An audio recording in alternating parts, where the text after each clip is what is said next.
Non, mon actu, vraiment, sérieusement, c'est que j'ai arrêté de fumer. Voilà, je vais forcément vous en parler à un moment parce que je suis trop fière de T'as moi. arrêté de fumer? Hier, non, pour moi, d'une fumée. J'ai arrêté il y a une semaine.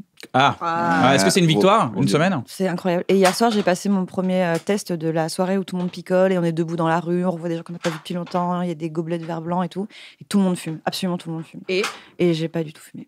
Et t'as eu envie? Je suis vraiment rentrée chez moi, je me suis fait un high five dans mon lit. Putain, c'est vraiment le plus dur? C'est la soirée? Moi, je trouve que c'est hyper dur, ouais. Parce que c'est vraiment un automatisme, en fait.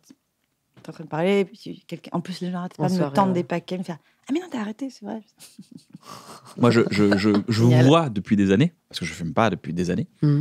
Mais Navo s'est mis à fumer quand il avait 30 ans, c'est ça, hein? Ouais. À peu près. Oh, quelle Et en merde. fait, ce que je me suis dit, j'ai toujours dit à Navo, je fais essayer de garder les clopes agréables. Parce que là, vous fumez à chaque fois, vous surenfumez en permanence.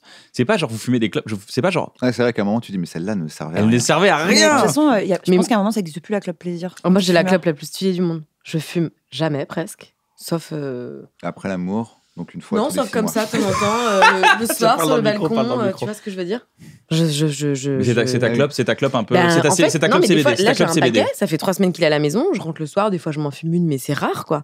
Et en fait, et c'est fou. Bah après, mais je sors pas trop, moi, parce que par contre, en soirée, je peux vite me faire un paquet, quoi. Ouais. Mais en vrai, la semaine, la journée, j'y penserais jamais, tu vois.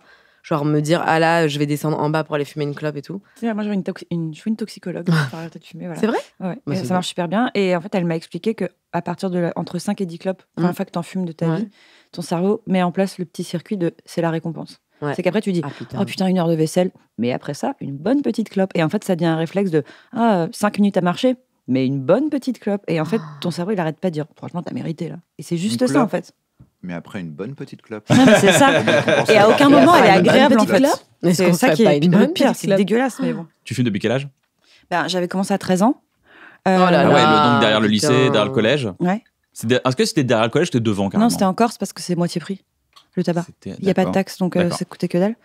Et en plus, c'était la belle Bon époque plan. des paquets de Bon 10, plan. car Les je suis enfants. vieille. Des quoi? Les paquets de 10, parce que j'étais trop jeune, mais... Ah, il y avait des bébés avant. Donc, Ah ouais, il y avait des paquets de. Bah ouais, oui, pour ils 10 Ils ont francs. arrêté 10 en disant, francs. mais qui achète ça par les enfants? Oui, justement, ne nous oubliez pas, nous sommes pauvres. Les enfants. Et en fait, j'ai arrêté C'est après vraiment pendant cynique. plus de 10 ans, et j'ai repris comme une merde il y a 3 ans ou 4 ans. Est-ce que avoir de en me l'empathie pour dégoûtant. toi, c'est pas un peu la solution pour arrêter aussi, Pénélope Bagieux? Franchement, reprendre, tu te dis, mais t'es vraiment conne ou quoi? T'as déjà dû arrêter une fois, tu te souviens comme c'est une tannée, et t'es tellement conne que tu dis, mais juste une le soir, comme ça, petite clope pour me récompenser. Ouais, tu te fais avoir, et après, quoi. tu dis, il est 9h du matin, une bonne petite clope pour me récompenser. Et le pire, c'est que Oh, je t'es me dans suis le déni, réveillée. et donc les gens te disent, parce que, bon, toi qui es fumeuse, par exemple, et moi, je fume pas. Non, moi, je fume une clope de temps en temps, enfin 20 par jour, mais en fait, j'arrivais pas du tout à me rendre compte que Ah j'étais ouais Le redevenue déni. fumeuse, quoi. Déni, quoi. Et en fait, je puais tellement, il n'y a pas de mystère, quoi. En fait, c'est ça qui est chiant quand t'es fumeur, c'est que tu daubes. Non? Les gens se rendent pas compte. Ah, hein. merci, sympa. Bah, c'est vrai, tu Moi, je pues. m'en rendais Tes pas fringues compte. puent, tes cheveux Ah, puent, voilà, tu maintenant, fais tu chier sais. tout le monde. Voilà, Allez. t'osais pas me le dire. Bah non, je te le dis pas depuis Bah, tu pues. des années. Mais si ça fait puer des cheveux, pourquoi tu fumes pas, Yann? Oh, et celle-là, elle est bien placée, elle est à la fois. Tu te rends pas compte de la Ah chance là, que celle-là, t'as? elle fait Ah, mal au merde. cœur, je peux te le dire. Et pourtant, j'étais en train de me dire, mais quel crâne parfait quand même. hein. C'est vrai Non, mais enfin, il est d'une C'est rondeur vrai que c'est une là, chance, parce que absolue. tu vois, quoi. imagine, tu perds tes cheveux. Et est-ce que pourtant, tu je te me le rends dis compte que souvent, ton mais là crâne, aujourd'hui, c'est il part dégueulasse. encore plus rond. Est-ce que c'est pas mal? Bah, c'est génial. C'est beau les cheveux comme ça, moi j'aime Bah, bien. évidemment. Mais t'imagines, tu perds tes cheveux, tu te rends compte que ton crâne, il est affreux. Parce que toi, Mais il y a t'as des gens comme t'as ça, perdu hein. tes cheveux, après t'as fait. Oh, Bah, il me yes. semble que le crâne de Moi, j'ai une Britney tête à Spears à chapeau. l'époque était pas ouf. Ouais.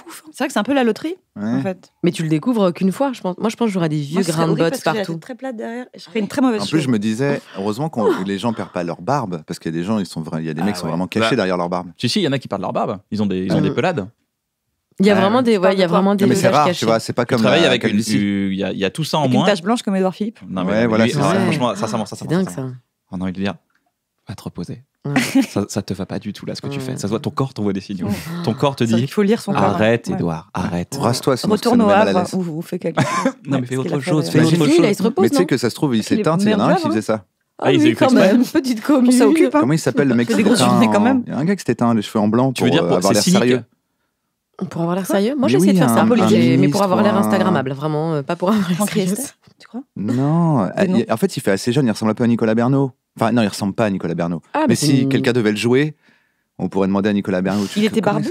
Je sais même pas s'il est au gouvernement, je suis plus du tout le délire. Mais c'est En un tout politique, cas, c'est ça que tu veux dire? Il se teint les cheveux en gris Ouais. pour avoir l'air plus sérieux. Ouais.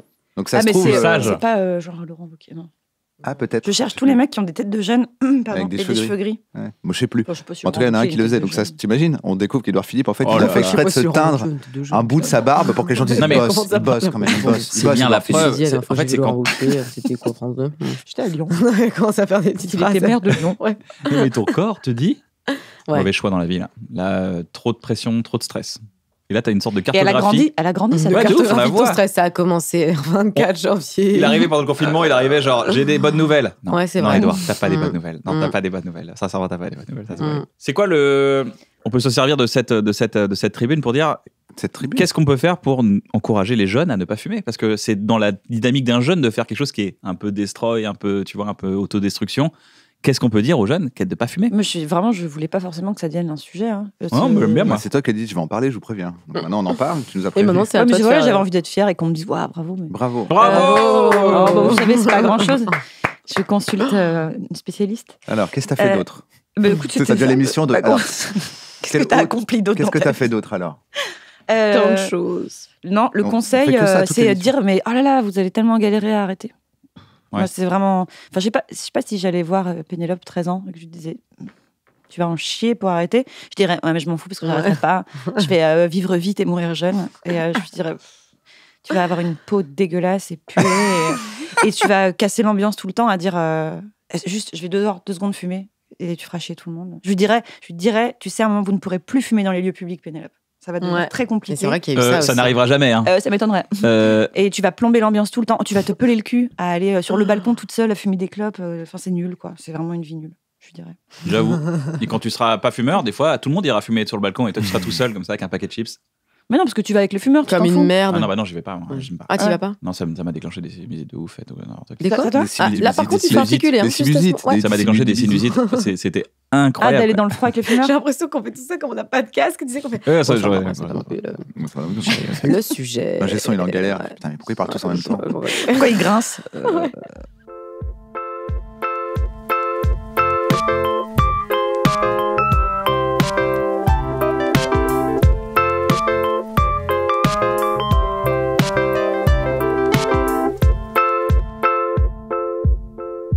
Bienvenue à un bon moment, j'espère que vous allez bien. Merci de nous avoir rejoints. Je suis toujours accompagné de mon pote Navo. Comment ça va, Navo? Bah écoute, pas ouf. Pas ouf? D'accord. Ouais, c'est quoi? On enregistre trop tôt pour moi. On est accompagné aujourd'hui de Laura Felpin et Pénélope Bagieux. Oui, auto-applause. On adore. On s'applaudit parce que vraiment, il y a de ça. Est-ce que vous vous connaissez, les filles? Est-ce que vous connaissez la vraie vie? Moi, je suis ultra fan de Pénélope. Mais je fais hyper semblant. Vous regardez à travers le logiciel Instagram? Je l'ai déjà de télévision, dans le cadre de... Moi, je l'ai déjà croisée chez Quotidien et j'ai vraiment dit à Cédric, je vais faire genre là, tu sais, je la calcule pas parce que j'ai pas envie qu'elle voit que... J'ai vraiment fait genre, je te dis pas bonjour et quand elle a dit bonjour, j'étais là... C'est vraiment très gênant. C'est vrai, vous êtes fan l'une de l'autre. Moi, je suis trop fan de Laura. Mais je pense que je suis plus fan qu'elle est fan de moi. Moi, je dis souvent quand même aux gens qu'on connaît en commun. Ouais. Je dis, mais du coup, elle est, dans la vraie vie, elle est sympa. Alors, est-ce qu'elle est sympa dans la vraie vie, Laura? Oh, je pense qu'elle est plutôt sympatoche. Ouais. Franchement, je suis pas bonne patte. Ouais, c'est bonne patte, ouais, volontaire, ouais.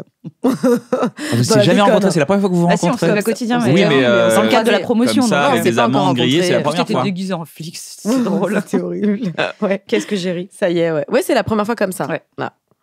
Et cette fois, j'ai ramené un livre après que je ferai dédicacer parce que. T'as ramené un livre là? Ouais, j'ai ramené un livre. J'ai ramené California Dreaming que j'avais adoré moi. Il est bien un livre. Si tu as un crayon, ce sera avec grand plaisir. Ouais, magnifique. Après, c'est pas d'elle, California Dreaming. Ouais, c'est vrai que c'est pas d'elle du tout. Non, c'est une chanson. Bon, c'est pas grave, moi je.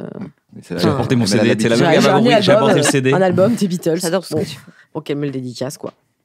Bon, comment ça va? En cette belle rentrée, on enregistre le 5 septembre. Comment ça va en cette rentrée? Là, il y a. Alors, en termes de projet, t'es sur Quotidien tous les soirs? Ouais. Ça va, ça se passe bien, la rentrée se passe bien? Oh, on est pour l'instant, j'essaie de survivre alors que ça fait une semaine. Mais ouais, déjà, c'est vrai, tu as envie de survivre. Ah ouais. Tu trouves ton rythme. J'ai jamais eu un rythme comme ça. Moi, j'ai jamais eu une vie de bureau. Là, je badge le matin. Enfin, c'est. Je badge avec les collègues, ouais. Et vraiment, je vais dans des sanitaires mal éclairés et tout. Tu sais, je suis dégoûtée. Je suis là, mais je suis vraiment maquillée comme ça. Et non, ouais, c'est bien. Mais du coup, je pars à 7h du matin parce que c'est quand même à 1h de chez moi. Et je repars après le direct à 22h, quoi. Donc, c'est quand même des journées. Ah, t'es salarié de l'humour, on peut dire. Je suis salarié aussi. Ouais, je suis une salariée de l'humour, ouais. C'est profession comique. Je suis dans la déco. Ah, c'est vraiment profession comique. Est-ce qu'on aura un truc, un Paris Match, genre Laura Felpin, profession comique? J'aimerais tant. Mais attends, ça va être comme ça jusqu'en juin? Bah écoute, sauf si tu te fais virer avant. Sauf si je me fais virer avant. Non, mais déjà, on essaie de trouver des. Enfin, c'est pas facile. On essaie de trouver d'autres trucs. Je pense que ce sera pas des personnages. On va plutôt partir sur une chronique humour plus facile à écrire, un peu genre revue de presse. Ça se remet en question. Non, ça va s'appeler le mot de Laura Felpin. Non, parce que je veux dire ça, on appelle. En fait, j'arrive, j'ai un mot. Alors tu sais comment ça va s'appeler parce que je l'ai testé hier soir et vous l'avez peut-être pas vu, mais ça s'appelle Laura fait le point. Et j'en suis assez fière. Oh là là, c'est génial. En fait, c'est par rapport à Felpin. Exactement. C'est un jeu de mots en fait. Je suis ravie. Voilà. Donc ça va être un truc un peu plus léger en termes de préparation, parce que là effectivement 4 personnages par semaine, c'est un peu. Ouais, tu m'étonnes. Ouais. C'est dur. Non, mais c'est incroyable. C'est Florence Foresti qui disait que c'était un boulot de ouf toute sa vie. Qui m'a dit ne le fais jamais. Ah ouais, elle te l'a dit? Quand j'ai dit 4 fois, elle m'a dit non, tu dis non. Tu dis non. Après j'ai dit non, mais Florence, j'ai accepté 4. Bon tant pis. Pourquoi pas 5? Parce que j'ai négocié 4. J'ai réussi à négocier 4. Au début, j'étais venue sur 3. On m'a dit 4. Après, j'ai dit OK. Tu sais vraiment t'imposer, c'est ça qui est vachement bien. Tu sais te faire. Au début, elle avait dit non, elle voulait pas le faire. Très, très, très mauvaise. Non, en vrai, ils avaient une envie de me mettre en quotidienne, ce qui était quand même ultra sympa. Bah ouais. Et du coup, je pouvais pas non plus. Enfin, 3 fois, ça devenait un peu plus une. Voilà, je venais ponctuellement et tout, donc ils m'ont dit 4, au moins on est sûr qu'on assoit le truc, mais après ça peut changer au fur et à mesure de l'année. C'est quel jour on te voit C'est lundi, mardi, j'ai une pause le mercredi et j'ai le jeudi, vendredi. Comme les enfants. Comme les enfants.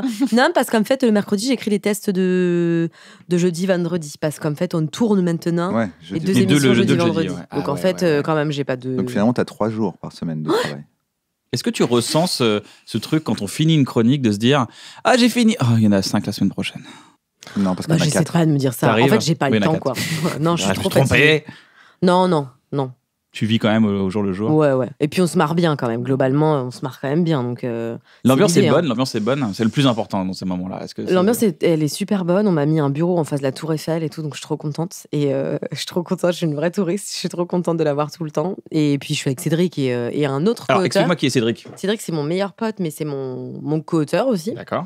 Et voilà, et qui est une sorte de pilier dans ce milieu, quoi. C'est un phare, quoi. Ça a besoin d'un phare. C'est un phare. Non, mais t'as besoin d'un phare pour pas justement te perdre. Exactement. Pour quelqu'un qui va te pousser un peu au cul le matin, dire allez, il faut y aller, faut qu'on bosse, faut qu'on rentre le texte, quoi. Ça, et Guillaume Pouget-Dabadi, que je viens de rencontrer, qui est un de mes nouveaux auteurs qui écrivait pour Pablo Mira avant. Mm-hmm. Et du coup, c'est drôle parce que j'ai des punchlines de Pablo Mira maintenant dans mes textes. De droite, t'as des punchlines de droite. Il y a beaucoup de vannes sur la carte. Si vous prenez votre carte au LR maintenant, ou votre carte au PS, jamais voté. Tu vois. Bon, cool, l'ambiance est bonne. Là, c'est bien, c'est cool. Mais ça va être très payant. C'est des périodes qui sont très payantes. Non, mais c'est très payant. Attends, très payant. Non, bien sûr. C'est très payant parce que c'est une visibilité folle. Tu vas pouvoir tester des choses. C'est un outil de ouf. Le seul truc, c'est qu'il faut pas se laisser submerger par le stress. Ça, c'est vraiment le truc, quoi. Ah non, et puis moi, je suis pas du tout. J'ai pas du tout envie de vivre une vie de stress et de. Enfin, même si je trouve qu'on fait des métiers de passion, c'est pas du tout mon objectif de vivre, de faire que travailler, quoi. Non. Donc là, je donne un an de ma vie, un peu de ma vie. Un an de ma vie. Pas très en marge comme attitude, non, ça c'est sûr. Ouais, c'est vrai, c'est pas trop Startup Nation tout ça. C'est pas trop Startup Nation. C'est pas un vrai investissement. Non. Alors, et la valeur travail dans tout ça? Arrêtez, ça m'angoisse. Posez des questions à Pénélope. Pénélope, comment ça va? Hey. On est entre. Mais moi, du coup, c'est le contraire. On est en quoi? C'est un petit peu en repos. Ah bon, on est en vacances. S'il y avait un désert, là, tu serais dans l'oasis. Ouais, mais qui est plutôt sympa, un désert plutôt sympa. Voilà. Ouais. Non, en fait, j'ai vachement bossé l'année dernière et l'année d'avant. Oui. Et du coup, je me suis dit, et si je me mettais en vacances très longues, en fait. Voilà. Donc, je suis en vacances très longues. Et ça fait... c'est-à-dire qu'il y a eu le confinement, qui n'était pas des vacances, mais voilà. Et puis derrière, je me suis dit, j'ai bien mérité après le confinement. Une bonne petite clap. Du coup, en fait, là, je fous rien. Enfin, je fous rien, oui et non, parce que j'ai de la promo, toujours. Ouais. Et on sait que malheureusement, c'est du travail. C'est un vrai travail, la promo. Puisque j'ai la promo anglophone de ma BD qui est sortie cette année. Alors, ce qui est cool, c'est comment ça s'appelle en anglais? The Witches. The Witches. Donc, ce qui est super, c'est que The Witches, toute la promo est à distance. C'est un événement là-bas en Angleterre, non? Ouais, et puis c'est peut-être l'auteur jeunesse qui vend le plus dans le monde. Donc, en fait, c'est un événement un peu partout. C'est ça qui est bien. C'est vraiment une star de la BD, Pénélope. Et du coup, il sortait il y a 3 jours en Angleterre et hier aux États-Unis. Et du coup, je fais toute la promo par Zoom, ce qui est génial. Vraiment... Tu fais tout chez toi? Ouais, je fais tout chez moi, donc je me Et tu sais les lancements un peu? T'as des chiffres ou pas du tout? Ça sort là.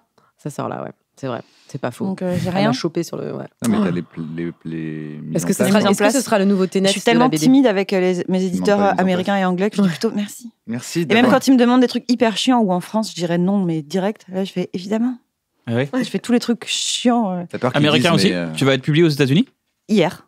Mais c'est pas la première fois, tu sais, mes autres bouquins aussi. Ouais, mais c'est incroyable quand même. Ouais. Moi, je savais pas. Non, mais c'est vraiment une star de la BD. Je savais qu'il y avait des adaptations. Je crois qu'il y avait des adaptations de Culotté. Ouais. Oh, c'était bien. Et de California Dreaming, de Cadavreski, tout ça. Mais Culotté, pas de troisième. Je savais pas que t'avais autant de rayonnement. Je savais pas ça. Là-bas, parce qu'à part ça. D'ailleurs, j'en vends pas beaucoup là-bas. En fait, il y a qu'en France qu'on vend beaucoup de BD. Il faut le dire, les masques. Le pays de la BD, c'est la France. Mireille Dumas. C'est vrai. Ouais. En fait, et le Japon un peu, je crois. Ouais, mais ils n'achètent pas de BD française. Ah oui, tu vois, je crois qu'ils achètent 2-3 BD. Ils disent, c'est intéressant, du coup, ça. Vous en sortez un par an? Un petit manga, ils disent pas non. Quoi. Ouais. Fais des mangas, peut-être.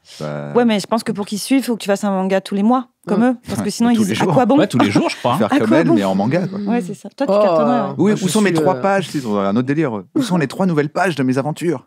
C'est ça. Ça, et aussi, l'éditeur écrit, en fait, l'histoire. Ce qui est quand même compliqué pour eux, ça, c'est pas une blague. Hein. Ouais, mais je te Vraiment, l'éditeur, c'est quoi? L'éditeur, c'est le mec qui va faire en sorte que le projet existe. C'est le mec qui va un peu te pousser tous les jours. C'est Hachette. Il faut publier, il faut machin. Là où, par exemple, en France, ton éditeur, c'est celui qui diffuse, qui imprime, qui fait la promo. Mais qui est quand même une aide aussi humaine. C'est une aide humaine aussi, surtout. Voilà. Mais qui s'adapte à ce que toi tu veux. C'est-à-dire, si tu lui dis, j'ai besoin d'être super encadré, j'ai besoin que tu regardes toutes mes pages, il le fait. Si tu lui dis, je veux que tu me foutes la paix jusqu'à ce que mon livre soit terminé, il le fait aussi. Okay. Au Japon, il te dit, alors j'avais pensé à tel personnage. Et ce qui pourrait être vraiment marrant, c'est qu'il lui arrive tel truc. Non, alors plutôt blond.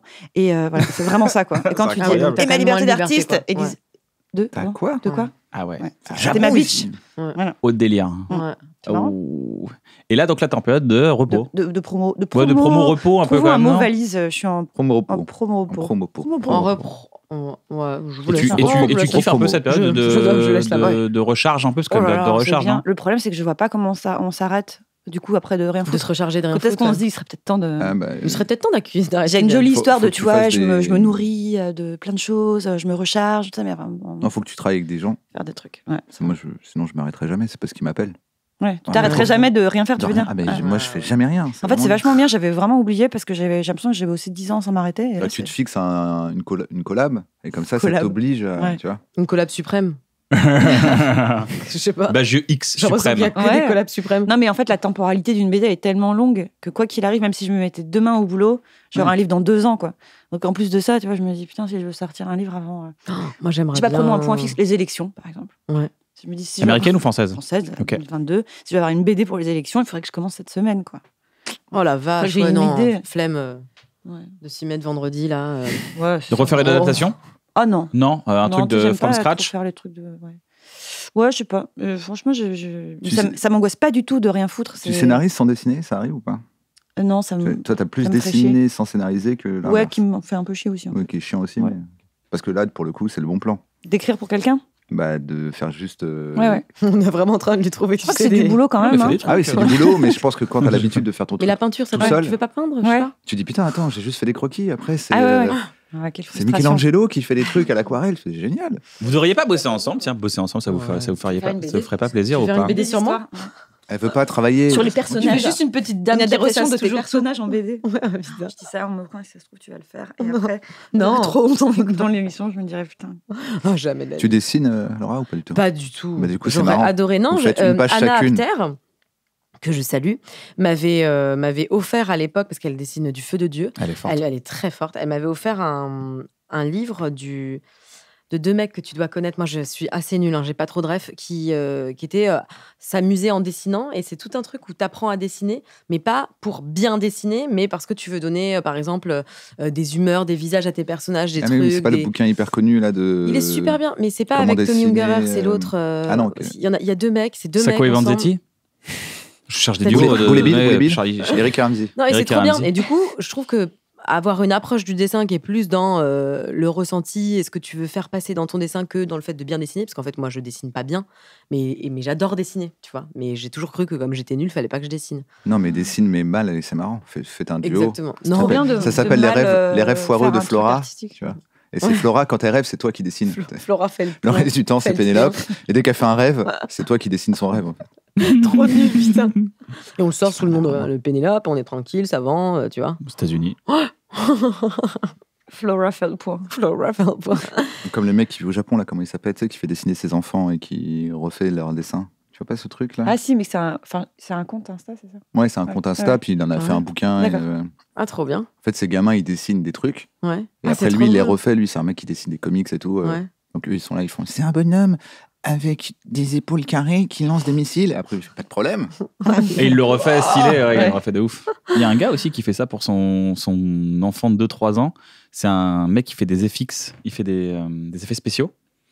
Et genre son gamin qui marche sur le canapé, il met de la lave de ouf, il met des trucs qui s'écroulent et tout. J'ai un pote qui fait ça aussi, incroyable. Trop bien, ouais.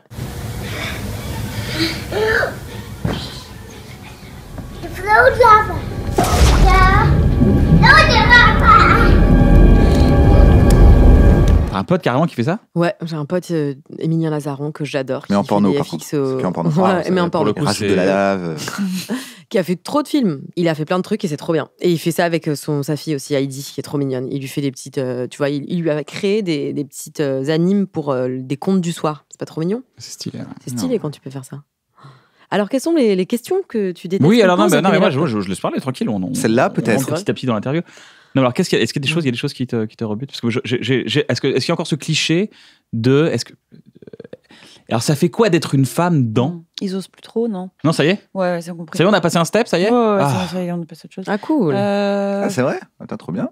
Ouais, parce qu'on l'a tellement dit. C'est vraiment une question de merde.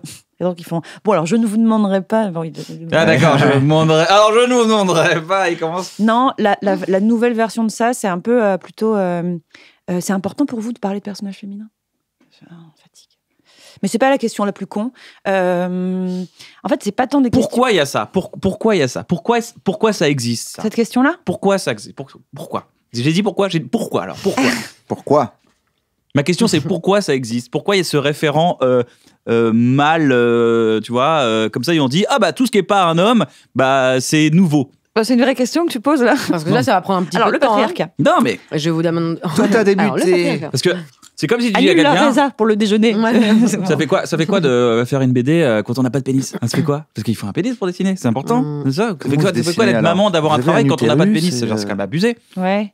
Je comprends ta colère, hein, mais... Je suis en colère, Mais non, mais en fait, c'est pas si... je suis chafouin. C'est plus insidieux que ça, je crois. C'est pas si évident. C'est évidemment, t'as envie de dire...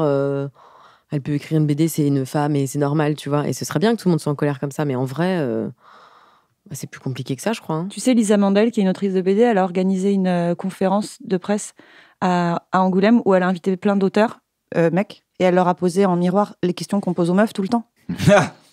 Et du coup, tout le monde trouvait ça absurde et les questions étaient complètement connes. Et, oui, hein, c'est vraiment con comme question. Et c'était vraiment genre, qu'est-ce que ça change dans votre écriture, le fait d'être un homme?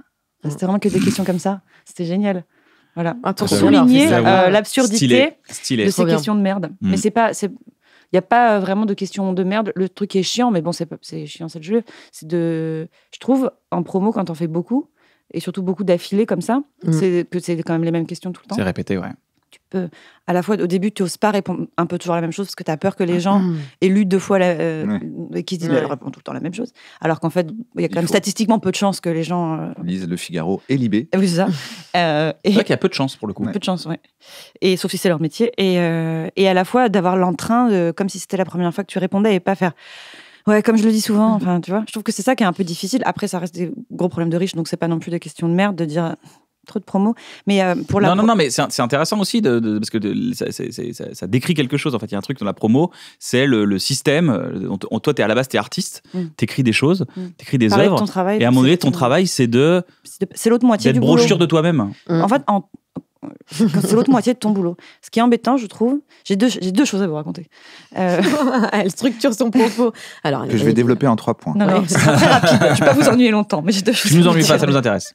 C'est que maintenant, malheureusement, ça m'arrive d'avoir un début d'idée d'histoire et de me dire ah mais ça, du coup, après en interview, ce qui va être relou, c'est que ah ouais. De me penser déjà à l'après et me dire flemme d'avance de parler de ça quand je vais devoir. En fait, tu dis si seulement le travail pouvait se suffire. tu pouvais dire, écoutez, vous avez déjà, mais il y a des artistes qui font ça, qui disent, en fait, vous avez déjà toutes les réponses dans mon boulot, donc arrêtez de me poser des questions, ça sert à rien.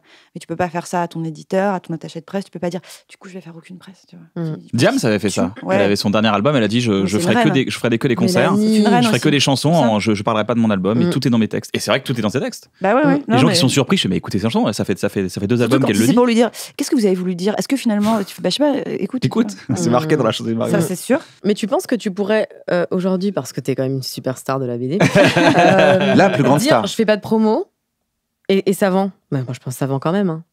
RG, par story Insta, c'est très angoissant. RG, il fait plus du tout de promo. Non, mais bon, après, il est très radical. Ce serait hyper angoissant pour tout le monde, je pense. Je peux pas du tout faire ça. C'est une économie encore très fragile, la BD? Mais sur une œuvre, tu peux pas dire à ton éditeur sur cette œuvre-là. Et là, elle a eu l'air de trouver la question conne. Non, c'est pas ça, c'est que. Non, mais j'avoue, si j'ai dit un truc con. Moi, je suis pas hyper concernée par ça. Parce que j'ai la chance de pas être, tu vois, parce que je suis une star de la BD. Je sais pas si vous l'avez vu. J'avais jamais entendu. Tiens, c'est vrai que c'est une bonne formule, je trouve. Mais non, mais parce que quand tu réfléchis à ça, tu te dis quand même, c'est une super star de la BD, Pénélope. Mais non, mais c'est vrai. Elle sort un truc, tout le monde le lit, c'est hyper drôle. Mais non, mais c'est vrai, c'est hyper drôle. Parce que oui, les dessins, ils sont trop bien, mais il faut être super. Elle est super drôle, quoi. Enfin bref, je suis trop fan. Je suis pas. Vous avez un truc assez similaire toutes les deux. À mes oreilles. Mais tu penses pas juste par rapport à ça, tu penses pas que ton éditeur sur une œuvre où tu dis là. Je vais parler de ma dépression, celle-là, elle sort. Même, c'est sûr qu'il respecterait. Si je disais, je fais pas de promo sur ça. Celui-là, c'est un projet sur le côté, il te suivrait quand même. J'en suis sûre. Voilà, donc peut-être comme ça, là, tu te libères un peu de. Mais de toute façon, moi, quand j'écris un bouquin, je me dis que je vais le jeter à la fin. Il n'y a que comme ça que j'y arrive. Donc, je pourrais. Tu nous le jettes à la gueule, en fait. Ouais, non, je me dis. Il est pas assez bien, mais lisez-le quand même. Ça veut dire quoi, ça? Je trouve que peut-être vous faites la même chose, vous tous qui êtes des auteurs et des autrices. Je trouve que pour écrire sereinement et pour pas avoir l'impression qu'il y a quelqu'un d'invisible par-dessus son épaule qui juge chaque trait que tu fais ou chaque mot que tu écris, dans votre cas, il faut te dire, faisons semblant que de toute façon je le sortirai jamais et qu'à la fin je le brûle. Ah, c'est vrai, tu penses ça, toi? Ah ouais, sinon c'est trop intimidant. En fait, je m'autorise à. Ouais, c'est plus de dire, je sais que j'ai le droit, si à la fin j'aime pas, de dire, je vais le jeter, même si tu le fais pas en fait. Moi je pousse le truc assez loin, c'est parce que sinon je me dis, tu vois, tu fais un truc auto-bio, tu te dis, mais si ma mère lit ça, c'est pas possible. Enfin, en fait, moi il faut que je me dise, disons que personne ne le lira jamais.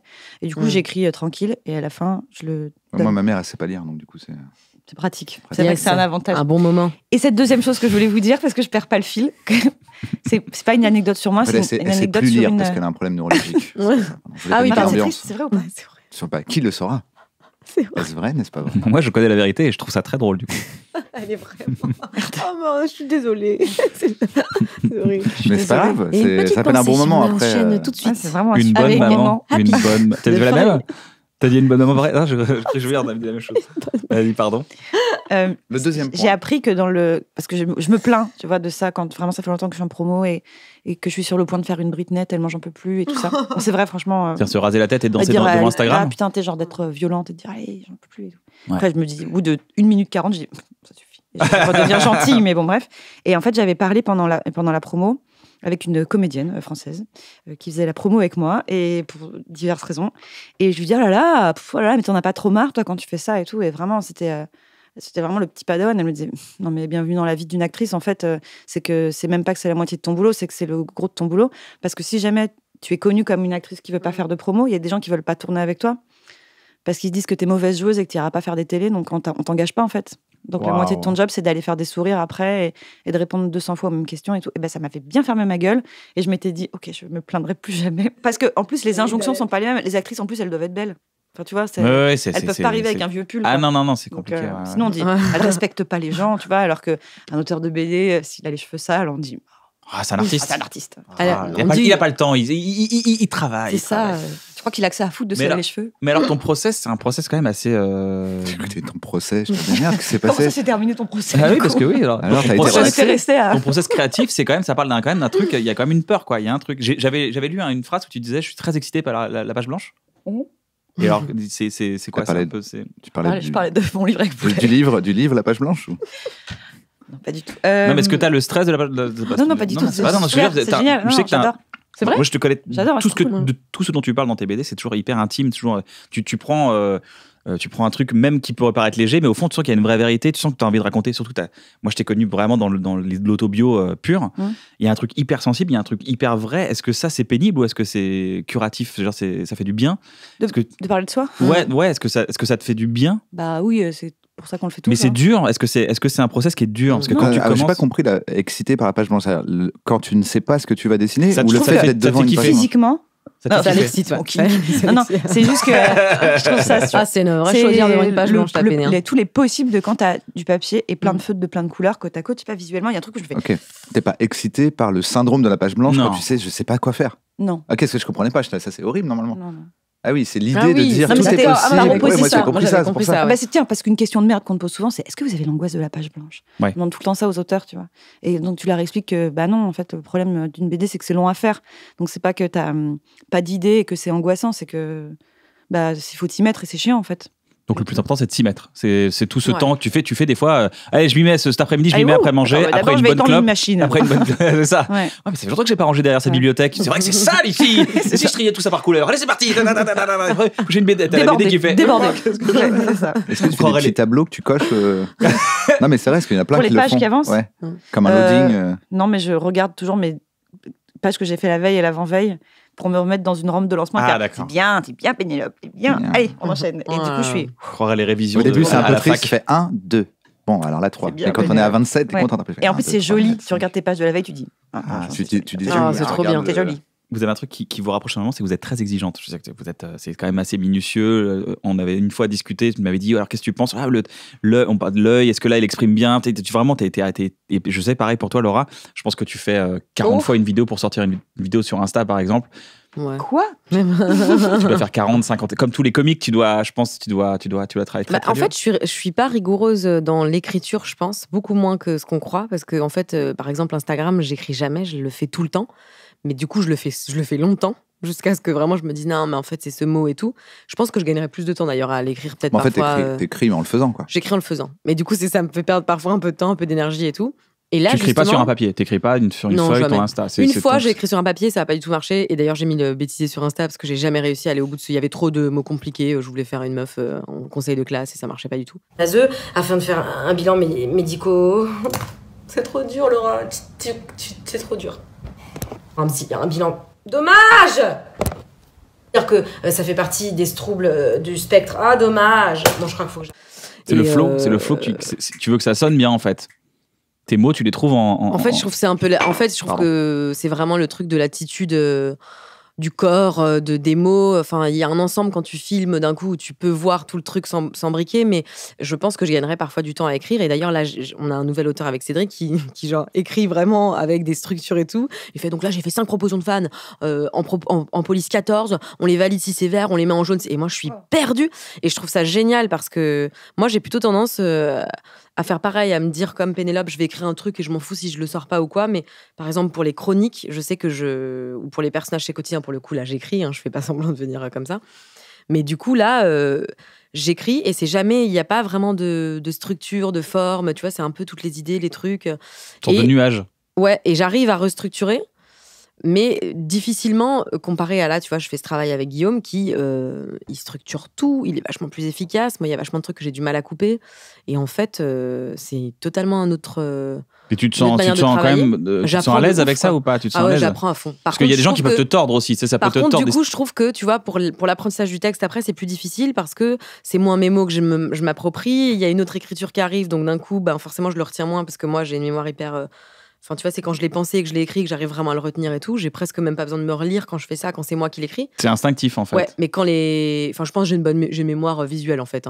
Mais quand c'est quelqu'un d'autre qui va écrire sur le drive, tu vois, et que c'est pas moi qui l'écris, en fait, j'ai vachement de mal à le faire après, quoi. C'est une mémoire corporelle, je pense. J'ai une mémoire corporelle. Mais c'est vrai, t'as ce truc justement de... D'ailleurs, vous avez ça encore, ça qui est similaire, c'est que vous croquez la vie à pleines dents. Non, la vie à pleine, c'est vrai, vous la croquez à pleines dents. Non, mais on regarde, je pense qu'on y a de ce détail. Le contemporain, toujours avec tendresse. Mais moi, j'ai il y avait une vraie tendresse. Non, mais c'est pas ça que vous avez. Non, mais vous avez un vrai œil pour remarquer. Je me dis, bah oui, ça c'est vrai. Bah, oui, le sens du détail. Un portrait au vitrier. Ouais, mais du coup, parfois, c'est un peu. Non, c'est pas au vitrier. Tu parles du sens du détail, de choper les trucs. Vous pourriez faire du stand-up. Pour moi, vous l'avez en commun tous les trois. Pas du tout de ça. Ouais. Pour moi, c'est vous trois qui avez ça en commun. Moi, j'admire. Ah, j'en ai fait un peu. Alors, mais je t'ai vu, toi, la première fois. Ah ouais, c'était trois fois, première fois. Alors j'ai fait un truc la première fois dont j'étais super contente à un moment donné, qui était, le sketch que j'avais écrit, c'était un 7 minutes et je m'étais dit mais ça c'est un bon départ parce que j'en ai fait plein et à chaque fois je les retestais pas parce que j'étais déprimée et tout, donc au final j'écrivais 25 textes et les gens savent pas à quel point écrire de la comédie c'est donner des trucs genre j'ai plus envie de faire ça. Non mais j'ai un peu souffert. Franchement, moi les premiers beats que j'ai pris de Jamel Comedy Club, Jamel Comedy Club. Jamel Comedy Plug, c'est vraiment ce que j'ai pas des beats qu'on se prend. Ah ouais non franchement c'est bon quoi, je peux traverser. C'était mon ton un peu bigard. C'était mon ton vraiment de bigard comptoir. à fond ce que t'as fait. Mais tu vois, sur le truc de regarder les gens, là, je me suis rendu compte que j'ai changé d'exercice donc chez Quotidien et j'ai commencé je regardais un petit peu ce qui avait été fait chez Quotidien dans les revues de presse, dans les trucs plus écrits, donc forcément Vincent de Dienne, forcément un peu Alison et tout l'année dernière. Et tu vois, vraiment, j'étais en train de répéter l'après-midi et je prenais mes lunettes, je reposais mes lunettes, je reprenais mes lunettes, je relisais, etc. Et après, je me suis dit, en fait, là, je joue à Vincent de Dienne. Tu vois, j'avais vu Vincent de Dienne et ça s'est mis dans ma tête. Et je disais, oui, Yann, alors effectivement. Et en fait, je me voyais faire ce truc et je me disais, mais je fais jamais ça habituellement, tu vois. Et c'est un pote qui me dit, t'as vachement besoin de tes lunettes, dis donc, aujourd'hui et tout. Et là, après, je me suis dit, t'as absorbé le personnage, quoi. Non, mais je l'ai pas absorbé, mais tu vois, je l'ai vu et je pense que, quelque part, inconsciemment, je me suis dit, tiens, j'associe ça à Vincent. Donc, en fait, il faut que je me comporte un peu comme ça. Et après, je me suis dit, non, surtout pas, il faut que je.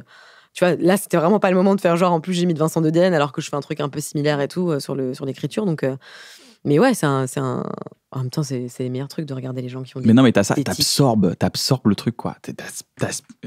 Raphaël Circanciel. C'est vraiment ma mère, hein, putain. Ouais, c'est ta mère, ça? Elle est pas comme ça, mais. Tu te rappelles de ça? C'est la meuf qui fait du diabolo. Moi, je crois que c'était toi. Je vais venir délirer avec ma balle. Tu rigoles? J'ai chialé de rire pendant une heure. T'es d'accord ou pas? Mais on l'a maté 10 fois. Cette phrase de quoi? Je vais venir tranquillement délirer avec ma balle. Cette phrase me bute à chaque fois. Donc on va venir tout simplement délirer avec sa balle dans un premier temps. C'est toujours ça de prix. Et puis quand on veut tout simplement jongler à plusieurs balles, on inclut le trou de balle. C'est vraiment un moyen mnémotechnique de retenir qu'il faut inclure la ceinture abdominale et on délire. De toute façon, l'idée, c'est de délirer avec sa balle. Salut man, merci de filmer, c'est vraiment gentil. Elle est très dure à faire parce que pour le coup. Mais celle-là, j'ai envie de connaître sa vie. J'ai traîné en confinement vraiment toute l'après-midi et tout, et j'étais avec mon mec et lui il faisait ses trucs et puis moi j'étais dans la maison, ouais salut et tout. Tu fais quoi là? Tu l'as cherché? Bah bien sûr, parce qu'en fait pour le coup je la trouvais pas du tout sur le sourire. Je faisais yo man, et en fait ça me faisait chier parce que je me disais c'est vraiment caricatural, tu sais, un blanc avec des dreads qui fait yo man et tout. Et en fait la clé chez elle c'est qu'elle est toujours dans un délire de malade, tu vois. Non mais c'est qu'elle rigole en fait. Et ça c'est horrible mais c'est vraiment ça.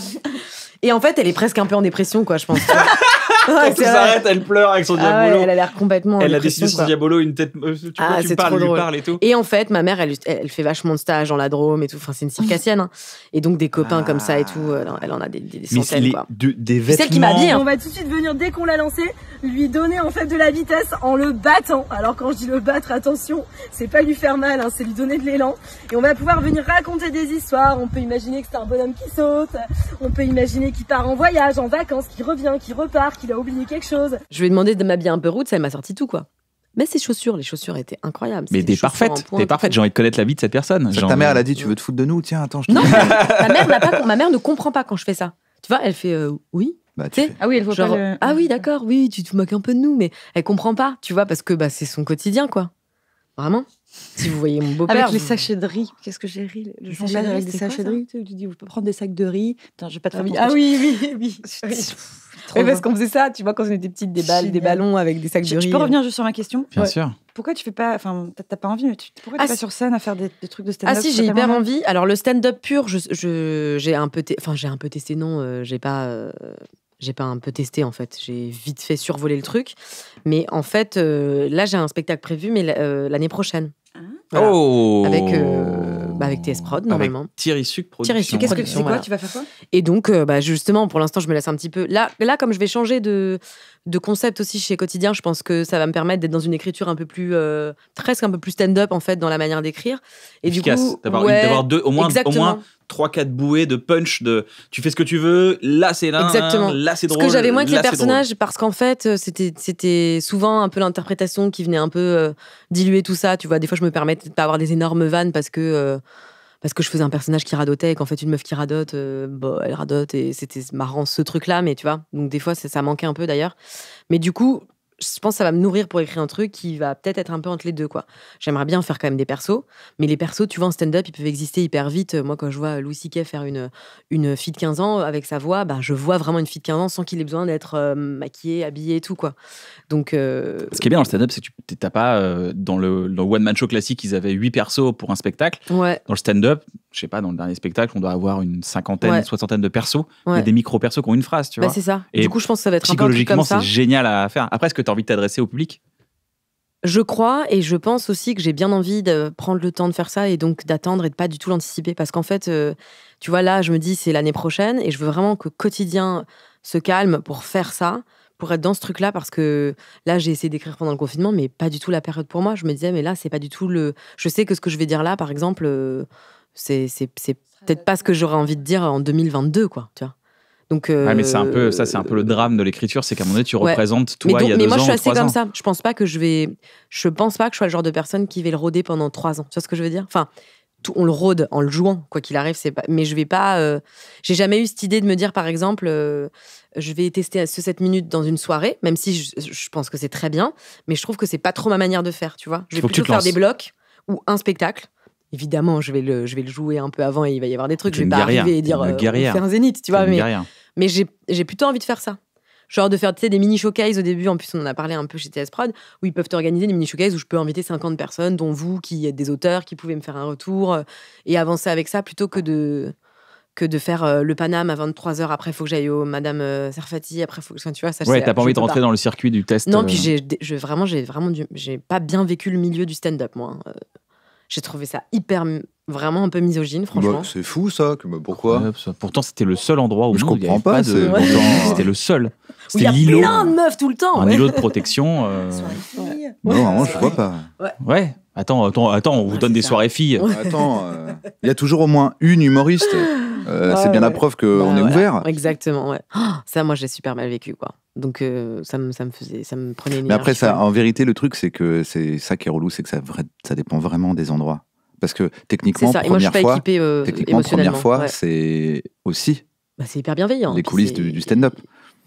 Oui, et voilà, et t'as raison. Et en fait, c'est juste qu'il y a des endroits, mais moi-même. T'as Yacine Delouz qui te demande 85 fois par minute si tu vas bien, et du coup, tu veux du 4 quarts, parce qu'il est dans le surconsentement. Ça va, c'est OK. Donc il y a aussi ce truc-là, c'est que c'est les endroits qui sont pas les mêmes. Ok, tu veux passer en combien ? Ouais, je t'aime tellement, Yacine. Oui, donc ça dépend des milieux aussi. Parce que moi, les gens qui me disent le milieu du stand-up, enfin, tu sais, c'est compliqué. C'est comme si je dis, vous les filles. Je me connais émotionnellement, et ça, ce genre de. Vraiment, en plus, ça a été un drame. Quand j'ai commencé à jouer, je me suis dit. Mais c'est fou parce que t'es à la télé. Alors que pour moi, la télé, c'est le plus violent. Pour moi, c'est un cocon. Je suis avec une équipe que j'adore. Je connais tous mes copains. C'est petit, c'est rassurant. Il y a un côté morning show où je me la raconte parce que j'ai l'impression de jouer un jeu dans le jeu. Tu sais, je suis là, j'ai des oreillettes, en fait, j'ai l'impression que je joue. Je suis trop contente de jouer, tu vois. Genre, moi, je me dis tout le temps, et c'est mes trucs préférés de chez Quotidien, c'est quand je suis genre en P1, donc tu vois, dans la première partie où je joue pas, mais je suis juste là en train d'écouter mes camarades. Dans ma tête, j'arrête pas de me dire, mais c'est génial. Genre, je joue un jeu, je suis là. Jamais de ma vie, je penserais être là, regarder des journalistes, à faire, bien sûr, ouais, tu vois, je suis trop contente d'être là, quoi. Et c'est pour ça que je suis hyper réactif, je pense, sur les premières parties. Quand mes collègues parlent et tout, parce que je me dis, j'ai une chance de malade, donc je suis trop contente. Et puis c'est pas des méchants. Pour les avoir côtoyés, c'est pas des méchants. Non. Enfin, il y en a un. Non, je rigole, c'est pas vrai du tout. Non, c'est pas des méchants. Mais c'est vrai que par contre, bon, il est vrai que taper un bide devant un acteur que t'adores, par exemple, c'est dur quand même. Tu peux te relever. Mais ça reste la télé, hein, tu vois. Moi, je me suis là il y a pas très longtemps, je crois, il y a 3 jours, il y a eu un article sur Télé Loisirs, la Miss Météo gênante à souhait, machin et tout sur moi, tu vois, Franchement, bon, bah voilà. Moi, Mais après, la Miss Météo, c'est un vieux truc. Non, mais tu vois ce que je veux dire. J'ai une petite. Je peux faire ce que je veux à chaque fois que je vais sortir. Moi, j'ai pas Twitter et tout, mais tu peux être sûr que je reçois à peu près, franchement, des centaines de messages sur Twitter de gens qui me demandent d'aller me pendre, quoi. Donc. Si je peux me permettre, ce qui est surtout quotidien. Ce qui est terrible, mais j'ai remarqué un truc, je l'avais dit dans une autre émission, mais c'est un truc auquel je veux assister. Tu peux dire, je sais pas si vous avez remarqué. Je peux dire ça. Je sais pas si vous avez remarqué d'ailleurs, mais dans un bon moment, quand je reçois des femmes, et qu'elles sont marrantes, drôles et agréables, enfin on passe un super moment et tout, il y a toujours Et c'est souvent c'est des garçons qui disent putain, c'est insupportable, elle ouvre sa gueule tout le temps, elle est relou, elle la ramène, qu'est-ce qu'elle tente, machin, pourquoi elle fait ça? Et en fait, il n'y a jamais ces commentaires-là pour des mecs. Jamais j'ai eu putain, Mr. V, il essaie d'être drôle. Non, parce qu'il parle tout le temps. Hein? Non, mais c'est vrai, mais parce qu'on est plus habitué Mais il y a une haine vraiment de base. Et si tu peux être la plus marrante du monde. Mais surtout que c'est quand même de l'humour, quoi. Moi, je me dis sur Twitter, quand même, je me dis, t'aimes pas. Tu vas sur Twitter, ou pas? Ah, moi, je peux pas. Je suis pas équipée émotionnellement pour. Je peux pas. Moi, je reçois déjà un truc sur Insta. Ça peut. Moi, je refuse totalement et j'en avais déjà parlé là, mais je refuse totalement de banaliser ce truc-là.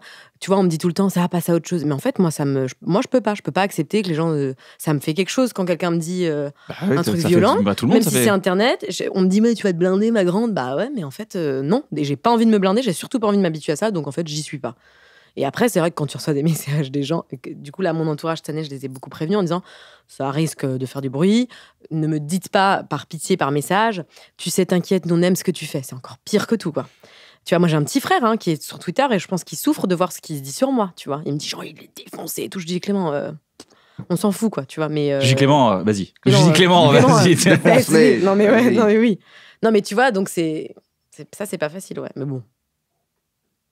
C'est pas facile. Moi, je suis très heureux que tu sois là-bas, justement. Je trouve que c'est parfait. Bah oui, et ça va être un parcours formidable parce que c'est bien que tu me dis ça, c'est trop drôle. Je suis très heureux que tu sois là-bas. Bah ouais, parce que c'est génial. Je trouve que c'est une ambiance. Je suis très heureux de qui tu es aujourd'hui. Non, mais surtout, n'écoute pas tous ces gens qui disent, je cite, va te pendre. Ne va pas te pendre, Laura. Nous, on est là et on aime ce que tu fais, d'accord?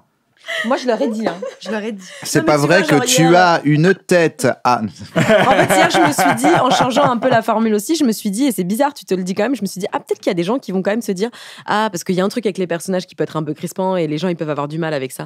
Et je me suis dit, peut-être qu'il y a des gens, tu vois, qui étaient dans un camp et puis qui vont se dire, mais en fait, elle est pas mal. Bon, après, j'ai vu un commentaire et j'ai fait, de toute façon, je pense que vraiment, globalement, il y aura toujours un truc à dire. De toute façon, quotidien, c'est même pas contre toi. Quotidien, c'est de l'actu à chaud. C'est-à-dire que c'est vraiment l'endroit où les gens vont insulter tout le monde. Puis c'est une hype, hype. C'est facile de dire quotidien, c'est nul. Mais ce que j'aime beaucoup justement chez des gens comme Yann ou Laurent, c'est le genre de truc qui te protège vachement avec ça et ils te disent aussi, mais tu sais nous ça, ils te précisent quand même beaucoup que pour eux ça ne change rien, tu vois. Ils te disent on regarde pas, on s'en fout, on en a rien à foutre. Et ça c'est hyper important. Donc ça c'est très sain, c'est pas toxique. Ça c'est très sain. Et donc c'est pour ça que je dis je suis hyper content. Enfin après c'est moi en tant que spectateur que tu ailles évoluer là-bas parce que déjà c'est hyper important pour toi parce que tu vas pouvoir bosser et tester plein de choses. Toi dans ta tête t'es dans un spectacle l'année prochaine, je pense que tu vas prendre un peu le temps aussi de travailler, d'écrire ça parce que c'est quand même une grosse matière à sortir un spectacle, tu vois, c'est pas que léger quoi, c'est pas non. C'est quand même assez profond d'écrire un truc que tu vas fixer pendant 1 heure, 1 heure et demie et puis le cinéma quoi, ça va arriver, ça arrive déjà je pense, non? On chouille, ouais. Et bah c'est bien. Ouais. C'est changé Laura, tu claques? Mais moi, tu claques, moi je kiffe. C'est la star de la comédie en France, en fait. C'est bientôt une superstar de la comédie. Moi, je kiffe ce que tu fais. C'est hyper kiffant. Merci, Kian. À chaque fois, tu me le dis, c'est vrai. Ben oui. Ouais. Il faut que tu fasses, et je le dis dans mon émission, il faut que tu fasses un sketch show. Je sais, mais on va l'écrire ensemble, ça, pour le coup. Faut le faire. Tu viendras jouer dedans ou pas? Ouais. En tant que. Tu viendras jouer dans un sketch show, on fera des sketchs. Ok. Tu viendras ou pas? Ouais. Oui, ça y est, on a le casting. C'était juste une émission pour. C'était une prise d'otage. C'était une prise d'otage. Elle a bien appris à dire toujours oui devant la caméra. Après, ça se négocie. Toi, t'as pas de haters, non? Tu déconnes? C'est vrai? Si, de ouf. Et comment tu vis ça, toi? Des haters avant d'être connue. Parce qu'elle a commencé sur Internet. Je connais depuis la nuit des temps. Elle a commencé sur le blog. Moi, je suis la. Ouais, c'est ça. 2008. La vieille garde de la hate. T'es un peu la première génération de la hate. Je pense que la Starac de la BD, franchement. 2008, même avant, toi, c'était 2006. 2006, en bouquin, c'est 2006. Tout d'un coup, on a dit, mais c'est quoi? On peut mettre des commentaires. Et on a ajouté, nous, l'option, c'est à cause de nous. On a dit, option commentaire. Pour te dire, Laura, c'était à l'époque. Oh mon Dieu, mais qu'est-ce que j'ai fait? Ouais, j'avoue. Ah oui, c'est vrai. C'est vrai qu'il y avait. Ouais, bah oui. Tu les as enlevés même à l'époque. Moi, je les ai enlevés hyper vite. Parce que vraiment, c'était la partie de l'expérience qui m'intéressait pas du tout. Qui les ont enlevés et c'est limite. Franchement, et c'est un peu vous qui avez un peu dit, mais c'est pas obligé les commentaires. Alors que les autres se disaient. Les gens disaient, bah ouais, je suis community manager, c'est mon métier, quoi. C'est-à-dire, je fais un post et après, je passe 2 heures à répondre aux gens pour 9 fois sur 10 dire merci. Et le reste du temps, dire, si t'es pas content, rien ne t'oblige à venir regarder tous les jours. Et donc, en fait, je fais. Très, très bien. Ça change rien. Voilà. Mais j'ai hésité à faire ça, moi, avec Insta, de bloquer, tu sais, enfin, pas bloquer, mais faire en sorte que je reçoive pas du tout les DM de gens que je ne suis pas. Tu vois ce que je veux dire ? Qu'on puisse pas avoir cette option dans une story, par exemple, de répondre ou de réagir à quelque chose. Ça, mais c'est par défaut. Moi, par défaut, j'ai les messages que des gens que je suis. Mais t'as quand même à côté. Si je veux, je peux aller dans un chutis à côté. Mais je crois que j'y vais jamais. Pour ça, c'est la porte des enfers. Voilà, mais ce truc de autre, et ben en fait, tu peux le l'enlever complètement. Voilà, parce que moi, j'y vais quand même pour voir, tu vois, de temps en temps. Mais t'arrives pas à t'en empêcher. Ouais. Non, mais surtout, c'est qu'en plus, tu te dis, bon, il y a sûrement quelqu'un d'hyper sympa ou machin que je suis pas, tu vois. Bah, c'est comme ça. Mais Billie Eilish, est-ce que je la suis au fait ? Elle est là, elle est dans autre message. Tu fais un t-shirt avec ma tête dessus. Heureusement que j'ai vu qu'elle avait la petite pastoche. Ouais, j'ai l'impression que c'est un peu la boîte autre de Facebook quand même, quoi. C'est un peu le truc où je dis. T'as dit quoi ? C'est un peu quoi ? C'est la boîte autre de Facebook, c'est les messages on arrive un an après, tu dis cette boîte facilement. Déjà, on n'arrive plus vraiment à aller sur Facebook, on peut le dire. Et je sais pas, ouais, c'est pas intéressant, je trouve. C'est pas. Si les gens ils ont un truc à te dire, ils peuvent t'envoyer un mail, par exemple. Ouais. Un fax. Non, mais en plus de ça, on a l'occasion de les voir en vrai, les gens. Quand même, tu vois, dans nos métiers, on les voit à un moment, les gens. Mais est-ce que c'est un truc que vous trouvez chez les artistes qui est important qu'on donne, que les gens... En fait, est-ce que parce qu'on est artiste, comme on délivre une matière qui n'est pas forcément cadrée parce qu'on n'est pas dans une entreprise et tout, et qui est toujours sous différentes formes, est-ce que c'est normal que tout le monde donne tout le temps son avis ? Tu vois, moi, par exemple, je viendrais jamais dire à mon médecin traitant, je trouve que il y a médecin, je sais pas quoi, là, il y a mon médecin.com, je sais pas quoi, maintenant ils sont notés les médecins. Ouais, non, mais voilà, c'est un peu dans ce sens-là, mais est-ce que c'est quelque chose qui... En fait, moi, je sais jamais dans quelle limite il faut laisser un peu ce truc-là. J'ai une théorie là-dessus. Je pense que 90% des gens sont soit, quand ils voient quelque chose, ils aiment bien, et ils le disent pas. Et quand ils l'aiment bien, ou quand ils sont neutres, ils le disent pas. Ouais. Et je pense qu'on a un petit 10% de minorité bruyante qui et ça rejoint un peu toutes les sphères. Un peu, je pense que la plupart des gens, tu sais, ils regardent Quotidien, ils font elle est sympa, je l'aime bien. Et puis ils vont pas sur Instagram, ils vont pas faire des tweets, des trucs comme ça, et ils te kiffent. Oui, parce que et c'est pareil. Les gens que je croise dans la rue, c'est jamais des haters. Et regarde tes commentaires. T'as combien de gens qui te suivent sur Insta ? Je sais plus de 100 000 ? Oui. T'as pas 100 000 commentaires ? Tu viens le dédain. Largement. Non mais t'as pas 100 000 commentaires.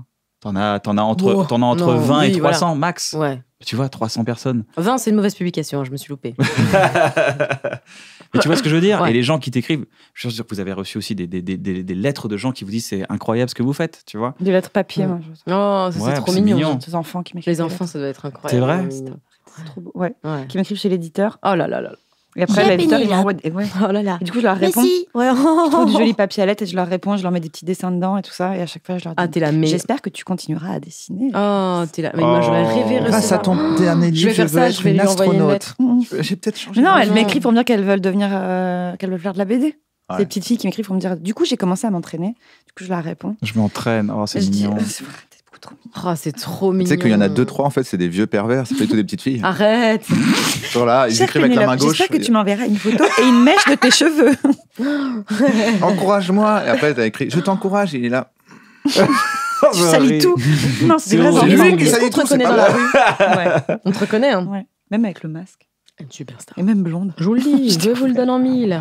C'est ce que tu dégages, ça n'a rien à voir. C'est ça. C'est mon regard. C'est au-delà, c'est ton aura. Mais t'as souvent fui justement tous les pas qu'on te reconnaisse trop. T'es un peu derrière ta BD. Bah, c'est le principe normalement de faire une BD. C'est qu'on ne voit pas, on fait pas des trucs. Moi, c'est ce que je disais tout à l'heure, je suis hyper admirative des gens dont une partie du boulot, c'est en plus de bien présenter, d'être. Enfin, vous, si jamais vous êtes pas sympa avec les gens. Ah non, c'est pas si on n'est pas sympa avec les gens. C'est si on est juste dans l'absence de en fait, c'est pas sympa au sens propre. Ouais. C'est si vous n'êtes pas sympa quoi. Si vous êtes normaux, juste déçu hein. J'ai croisé le mec franchement déçu hein. Pas sympa. Dans un magasin en Suisse, il y a une meuf qui était sur ma page Facebook qui avait mis un pamphlet comme ça parce qu'elle disait que j'avais pas dit bonjour. Elle dit bah oui, il se la raconte. Il a de toute façon il a un melon comme ça m'étonne pas. Il a un melon, il a pas dit bonjour dans la boutique. Il était très hautain. Ouais, mais attends, tu m'avais dit, je rentre dans cette boutique, tu vas voir, je vais pas leur dire bonjour et tout. J'arrive avec mon melon, tu vas voir. Tu m'as dit, je vais pas leur dire bonjour, j'espère que ça va bien. Je suis allé comme ça. Tu vois et je me suis dit, je vais lui écrire. Et je lui ai écrit, je fais, excusez-moi, je me rappelle pas du tout. Donc bonjour. Bonjour. entre parenthèses. Déjà, qu'est-ce qui s'est passé? Donc déjà, bonjour. Et la personne a fait ah non, je sais pas pourquoi j'ai écrit ça dans le commentaire. T'as vu? Je me suis dit que. Et puis en fait, ça se trouve. Des armes direct. Dès que tu réponds, les gens on dirait qu'ils se rappellent qu'en fait t'es quelqu'un. Enfin, que t'es une personne, en fait, voilà. C'est qu'ils disent ouais, machin, et tu dis excusez-moi, je me rappelle pas du tout de cette histoire, c'était quand ils font non, pardon, d'ailleurs, cœur, j'adore ce que vous faites, je rigole. Je pense que c'est tout le monde. Fou. Ouais, c'est dingue. Je pense que c'est nous compris, on dit c'est dingue, mais genre là, on peut être en train de discuter, à un moment, je dis le nom d'une chanteuse que vous aimez pas, et tu dis ah non, elle, de la merde, quoi. Vraiment, je supporte pas, en plus, elle est là, elle est désagréable, et si tout d'un coup, elle arrive, elle fait Sorry, Penelope, why? Pourquoi? Tout d'un coup, tu fais ah merde, mais attends, j'ai peut-être des trucs. C'est une chanteuse américaine alors, ok. Non, c'est Adèle, merci, ouais. Non, mais ceci dit, moi qui suis pour le coup un peu au cœur des loges et qui peut voir un peu ce qui se passe, il y a quand même un bon pourcentage de gens que tu admires et que tu désadmires assez vite quand même. Hein. Franchement. Parce qu'ils sont comme ça un peu cons. Pas parce qu'ils sont de mauvaise humeur, tu vois, mais parce que, en fait, alors ça, je pense c'est un peu un truc de comédien très connu ou de. Enfin, pas très connu, genre mais Vincent Cassel. J'ai jamais rencontré. Le mec qui veut sortir de je déconne. Non, mais tu sais, il y a un truc j'adore Vincent Cassel, c'est pas ça, je voulais juste faire un peu bitchy. Alors, genre Vincent Cassel, genre Vincent Lindon, dis-nous. Il y a un peu un truc d'intelligence sociale qui est perdu, je trouve, quand tu deviens très connu parce que tout le monde s'occupe tout le temps de toi en permanence. Et du coup, quand t'as faim, quand t'as soif, quand t'as froid, quand t'as truc, en fait, t'es plus dans une réalité. Et c'est Depardieu qui criait ça en loge après avoir commandé 3 kilos de pâté de tête, là. Il disait oh, ne devenez pas comédien, c'est de la grosse merde et tout. On est toujours sur son cul et tout. Parce que c'est vrai que, en fait, il y a ce truc-là de. Tout le monde s'occupe tout le temps de toi, quoi. Et en plus, chez Quotidien, on t'accueille vachement bien, on te met dans une bonne loge, on fait des petits cadeaux, on fait des trucs. Et je pense que c'est le quotidien des comédiens et des comédiennes, tu vois. Mais pourquoi? Parce que c'est Omar Sy qui disait ça, plus tu deviens connu, plus on t'offre des trucs, alors que c'est le moment où t'en as le moins besoin. Ouais. Et donc, en fait, ça crée un espèce de truc de... c'est vrai que je pense que tu calcules plus trop les gens. Et moi, ça m'arrive parfois en tournage ou dans des trucs... Tu sais, d'un coup de m'adresser à un ingé son pour qu'il vienne me refixer un truc, et la manière dont je l'ai dit, je me rends compte 5 secondes après qu'en fait, je l'ai... tu peux s'il te plaît venir. Tu l'as pas considéré. Ouais, et je pense qu'il faut faire hyper gaffe à ça. Et moi, ça me l'a fait au tout début. Ouais. Je me souviens en rentrant chez moi. Je suis rentré chez moi, j'ai dit j'ai soif. Et comme ça faisait 4 jours d'affilée que quand je dis j'ai soif, quelqu'un surgit avec de l'eau en disant laissez-le, il travaille, c'est un réalisateur. Je me suis assis, j'ai dit j'ai soif. Et en fait, c'était pas très grave parce que ça arrive de rentrer chez toi et de dire oh, je suis fatigué, j'ai soif. Mais c'est juste qu'après, je me suis dit où est mon eau? Et après, j'ai dit l'eau, elle est là, elle est dans la cuisine, fils de pute. Là-bas, espèce de con. Et pourquoi toujours ta mère à chaque fois, la pauvre, elle est malade? Ah non, parce que c'était avec ma mère et qu'elle était, à ce moment-là, elle était occupée puisqu'elle était en train de coucher avec un homme pour de l'argent. Avec cette blague. C'était pour me le rappeler en fait. Ça fait une ménielle. Tu vois bien que maman couche avec un homme pour de l'argent. Tu vas pas la déranger pour de l'eau. C'est pour ça que j'ai dit fils de pute, c'était pas du tout. Alors, en fait, je me suis rendu compte que ça, en fait, en 3 jours, c'est comme quand tu vas pour la première fois dans un grand hôtel, tu t'habitues. Vraiment, les 2 premières fois, tu fais je me sens vraiment pas à ma place. Et au bout de 3-4 fois, tu fais donnez-moi ce homard que je me torche le cul avec. Comment ça, le jacuzzi? Il n'y a plus d'homard dans mes toilettes. Ouais, mais je trouve que du coup, tu sens le regard vraiment étonné et un peu mal à l'aise de tes amis. Même toi-même. Oui, c'est ça. Toi-même, tu t'étonnes. C'est pour ça qu'il faut avoir un entourage. Et après, tu fais ça, l'eau n'arrive pas dans ta main. Et cette demi-seconde où tu dis où est mon eau, même toi-même tu te regardes, tu fais qu'est-ce que je viens de faire, ça allait vite. En fait, ça va hyper vite. Mais peut-être effectivement quand tu as un entourage au sens que tu es entouré d'un staff de gens qui sont au contraire, qui sont vraiment hyper, tu vois. Enfin, que tu baignes trop dans ce milieu-là. Il t'en faut un qui te dit redescends, par contre. Ouais, mais je pense que tu l'as plus au bout d'un moment. C'est une question d'éducation. Mais Depardieu est quelqu'un avec qui tu vas te lever, bouger ton recul. Non, mais surtout, c'est ton choix. C'est ton choix. Pour moi, c'est ton choix. Mais après, je pense qu'à l'inverse, du coup, quand tu bascules un peu dans une sphère où, par exemple, là, moi, je suis à la télé, je vais croiser des gens qui vont me parler plus que de ça. Tu vois, genre dans la famille un peu, ou des trucs comme ça, un peu environnants et tout, où t'es là, c'est un peu... Et du coup, tu te mets à traîner avec des gens de la télé parce que tu te dis, ce sera plus simple. Et je pense que c'est pour ça que les sphères se créent et tu te dis, oui, en fait, je suis Jean Dujardin, je vais peut-être traîner avec Omar Sy, ça m'évitera de me faire chier quand je vais faire... Et alors, Omar Sy, il est sympa. Non, parce que t'es avec Omar Sy. Ouais, c'est ça. Non, mais tu vois, du coup, il y a un truc de... forcément, je pense que tu crées un peu tes groupes, voilà. C'est donc. Quand on dit ils sont relous, ils traînent toujours entre eux. En fait, j'ai compris, j'ai vu et j'ai fait oui, je comprends. Il y a des trucs un peu comme ça. Tu vois, il y a un truc, c'est souvent les trucs de communauté, parce que ce soit pour les communautés ou pour vous traînez qu'entre gens du métier, il y a un truc où tu dis mais oui, mais en dehors. on me parle que du métier. Le seul endroit où on me parle pas, encore dans ce métier, pas trop, mais seul endroit où on me pose pas les questions de base, où j'ai l'impression de faire une interview là-dedans. Parce que je t'avais dit une fois, j'ai dit, viens, on part en vacances juste tous les deux, ou enfin, on part en vacances ensemble et il y aura pas de monde qu'on connaît pas. Parce que j'en avais marre. Tu l'as dit avec un ton si romantique. Ouais, c'est clair. Viens, je t'emmène. Je te dis pas où on va. C'était genre à Venise, un canal, tu vois, un truc comme ça. Avec des fleurs. Les gens arrêtent de dire un 14 février, après tout, on s'en fout de cette question, on se laisse vivre. On se regarde pas. Je me souviens, c'était bien. On se filme, mais on se regarde pas. C'était super. Non, j'ai déjà ressenti ça, c'est vrai. Le côté genre... j'ai pas envie de dire comment j'ai eu l'idée de ça, comment j'ai fait ça, pourquoi j'ai fait ça. Les potes font pas ça. Juste des vraies vacances. Oui. Hein? Je sais pas, les potes font pas ça. Non, pas les potes. Aucun de mes potes ne vient de ce milieu-là. Non, mais c'est pour ça que je veux voir, mais pas de nouvelles personnes. Non, mais ça, c'est parce que tes potes en ont rien à foutre, par contre. Mais aussi, c'est parce que tes potes, ça fait 15 ans. Qui te voient faire de la BD. Mais vraiment, ils demandent par politesse, comme quelqu'un qui fait un métier pas intéressant, genre ça se passe bien le travail. Bon, c'est cool. Et ils s'en foutent en fait. Vraiment. Mais ça, c'est super. Enfin, ça, c'est trop bien. Ouais, je pense qu'ils comprennent. Enfin, c'est pas qu'ils comprennent pas, mais c'est que pour eux, c'est bon, ça va, t'es contente, ça se passe bien. Voilà, c'est pas un sujet, mais je vois ce que tu veux dire quand tu rencontres des gens. C'est pas ça, c'est que j'ai vraiment de patience pour tout le monde. Et à un moment donné, ça m'est arrivé une fois en 10 ans là je voulais plus faire d'interviews même dans la vraie vie, quoi. Parce que c'est que des interviews. Les gens se rendent pas compte, mais c'est que tu rencontres 10 personnes dans la journée, c'est 10 personnes où tu fais une interview. Les gens, ils te parlent, et moi, je parle avec les gens, tout tranquille, et je réponds, et machin, et pareil, je me dis, ça fait vraiment 10 fois que je réponds la même chose. C'est pas du tout négatif, mais ça épuise un peu, quoi. T'es en promo. Je suis en promo en permanente de moi, et les gens sont contents de me parler, et ça, c'est kiffant. Mais je me rappelle ce moment, je t'avais dit, je veux juste te voir toi, Gauthier, des gens qu'on connaît, qui vont pas me poser de questions. Juste, on prend un coca et on discute de la vie, tu vois. Et pour reconforter ce que tu disais tout à l'heure, je pense qu'il y a un truc, c'est une question d'éducation aussi. Parce que je sors des tournages, quand je suis sorti d'un mois de tournage, j'étais à la table, il faisait un peu froid dans le studio, ça faisait couper, il y avait une personne qui mettait un manteau, j'avais un thé, de l'eau, machin, mon téléphone, on te ramène tout le temps, et on te ramène à cette condition. Il y a tellement des budgets, ça coûte tellement cher un tournage qu'on veut pas que toi tu tombes malade, que tout ça. Donc c'est pas genre, c'est un acteur, il faut le respecter, c'est que t'as tellement un enjeu aussi derrière.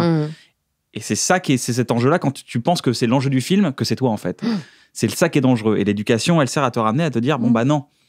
En fait, si je suis là, c'est parce que je représente quelque chose dans mon métier, et c'est un enjeu financier. C'est-à-dire que si je tombe malade, ça met toute l'économie en berne, et c'est des millions qui sont en jeu.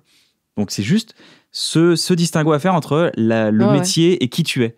Si les gens viennent te voir, c'est pas parce que c'est toi. Se trouve, les gens, ils t'aimeraient pas dans la vraie vie. Ils te diraient non, mais c'est un con, il est je sais pas quoi, je l'aime pas, il est pas assez attentionné ou quoi que ce soit. Mais ils aiment ton métier. Et c'est l'éducation de ton entourage aussi qui t'éduque, parce que c'est ça qui va te dire, qui va toujours te ramener à la différence entre le métier et ce que tu es toi, en fait. Merci de nous avoir suivis. Passez une bonne soirée. Sur France Culture. Non, mais j'avais juste envie de le rappeler, c'est une question d'éducation. Je voulais faire un petit jeu ensemble. Vous croquez. Vous croquez les choses du quotidien comme ça. Mais j'aimerais qu'on fasse une sorte... Ça s'appelle une... Je voudrais juste qu'on fasse remarquer l'épluchure de Pénélope. Waouh. Une personne psychorigide qui essaye de faire une graphique. Pardon, j'en ai fait tomber par terre, mais voilà. Ouais. Donc ça, on est quand même ça en dit beaucoup sur À quoi bon éplucher une orange si c'est pour pas essayer de faire le jeu de le faire qu'en une seule épluchure? Oui, c'est ça. Moi aussi, c'est vrai que... Non, mais c'est vrai que ça révèle quelque chose. Ouais, ça veut tu peux lire dans les pleurs d'orange. Rorschach.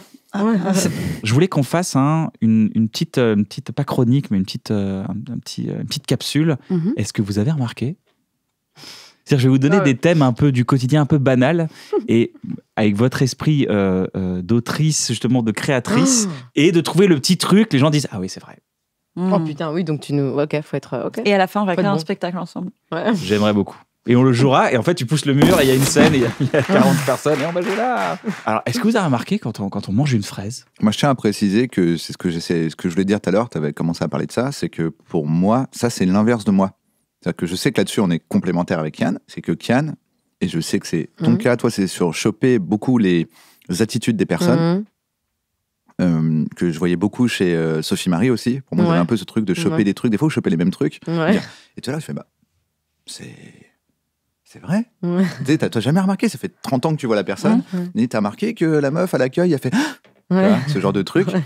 Et toi, pareil, encore plus à l'époque de Joli Cœur et compagnie, ma vie est tout à fait fascinante. Et moi, j'ai pas du tout ce truc-là. Tu veux dire que t'es pas observateur des trucs des gens? C'est lui tout le temps. dans n'importe quel spectacle, n'importe quel truc, quand il dit j'ai dû en trouver un en 10 ans, quoi. Tu sais, il y a des gens qui sont trop occupés d'eux-mêmes pour faire attention aux autres. Bah, en fait, c'est que pour ma défense, c'est qu'en fait, c'est comme s'il y avait un recul supplémentaire. C'est comme si vous étiez proche. Moi, ça me fascine. C'est comme si vous étiez proche des gens, de vous-même, pour voir le détail. Alors que moi, quand il me dit un truc comme ça, je dis. Mais tu crois pas que c'est parce que d'un point de vue du système, en fait, depuis tu vois, il y a ce truc où moi je vois pas du tout ça. Je vois totalement. Ce truc de hey, lui cligne de l'œil ou moi je trouve ça fascinant, donc je vais être fasciné et je vais rien trouver. Ah mais là parce que moi j'ai dû trouver tac tac. Moi je pense que j'ai trouvé que tac tac. Le tac dans les spectacles. Quand tu pars de chez toi, tu touches tes poches en disant tac. Je crois c'est lui pendant ce temps-là, moi j'en ai 17. Ah oui, c'est vrai. Tac tac tac. T'as remarqué que les gens ils double chuchotent, t'as remarqué que là je suis là. Mais comment fait-il ? Il remarque vraiment énormément de choses. Tu verras, il y a des gens, quand ils partent de chez eux, ils se touchent les poches en disant tac. Alors mes clés, tac, tac, tac, tac, tac, portefeuille, tac, tac. Bon, allez, on y va. Est-ce que vous voulez jouer à ça, d'ailleurs ? Est-ce que vous voulez vous creuser un peu la tête là-dedans ? Sur la fraise, là ? Comme tu veux. Ça peut être... Est-ce que vous avez remarqué, avec les enveloppes, on envoie des lettres. Waouh, attends. Excuse-moi, mais putain, mais comment tu fais ? Mais c'est ça qui me fascine chez vous. J'avoue, je suis assez bluffé. Ah bah, elle a l'œil, hein. Elle a l'œil. Moi, je remarque rien du tout avec les enveloppes. T'as rien remarqué ? Non. Est-ce que t'as remarqué quand t'ouvres une enveloppe ? Elle commence. Elle sait pas, mais elle le fait. Non. Elle le cherche. En fait, c'est que si on te dit de le faire, t'y arrives pas. Mais si on dit rien, tu le fais au quotidien. Quand on ouvre une enveloppe. On dit c'est relou d'envoyer une lettre. Et tu pars. Tu fais oui, elle colle plus déjà. Quand on ouvre une enveloppe, on fait alors, qu'est-ce que c'est ça ? Ah ouais, aussi, ouais. Ça, c'est vrai. Et souvent, c'est les impôts, merci. On se dit, est-ce que c'est un copain ? Ah bah non. Ouais. Comme quand c'était prélevé à la source, en fait, il y a encore 200 € à prélever en septembre.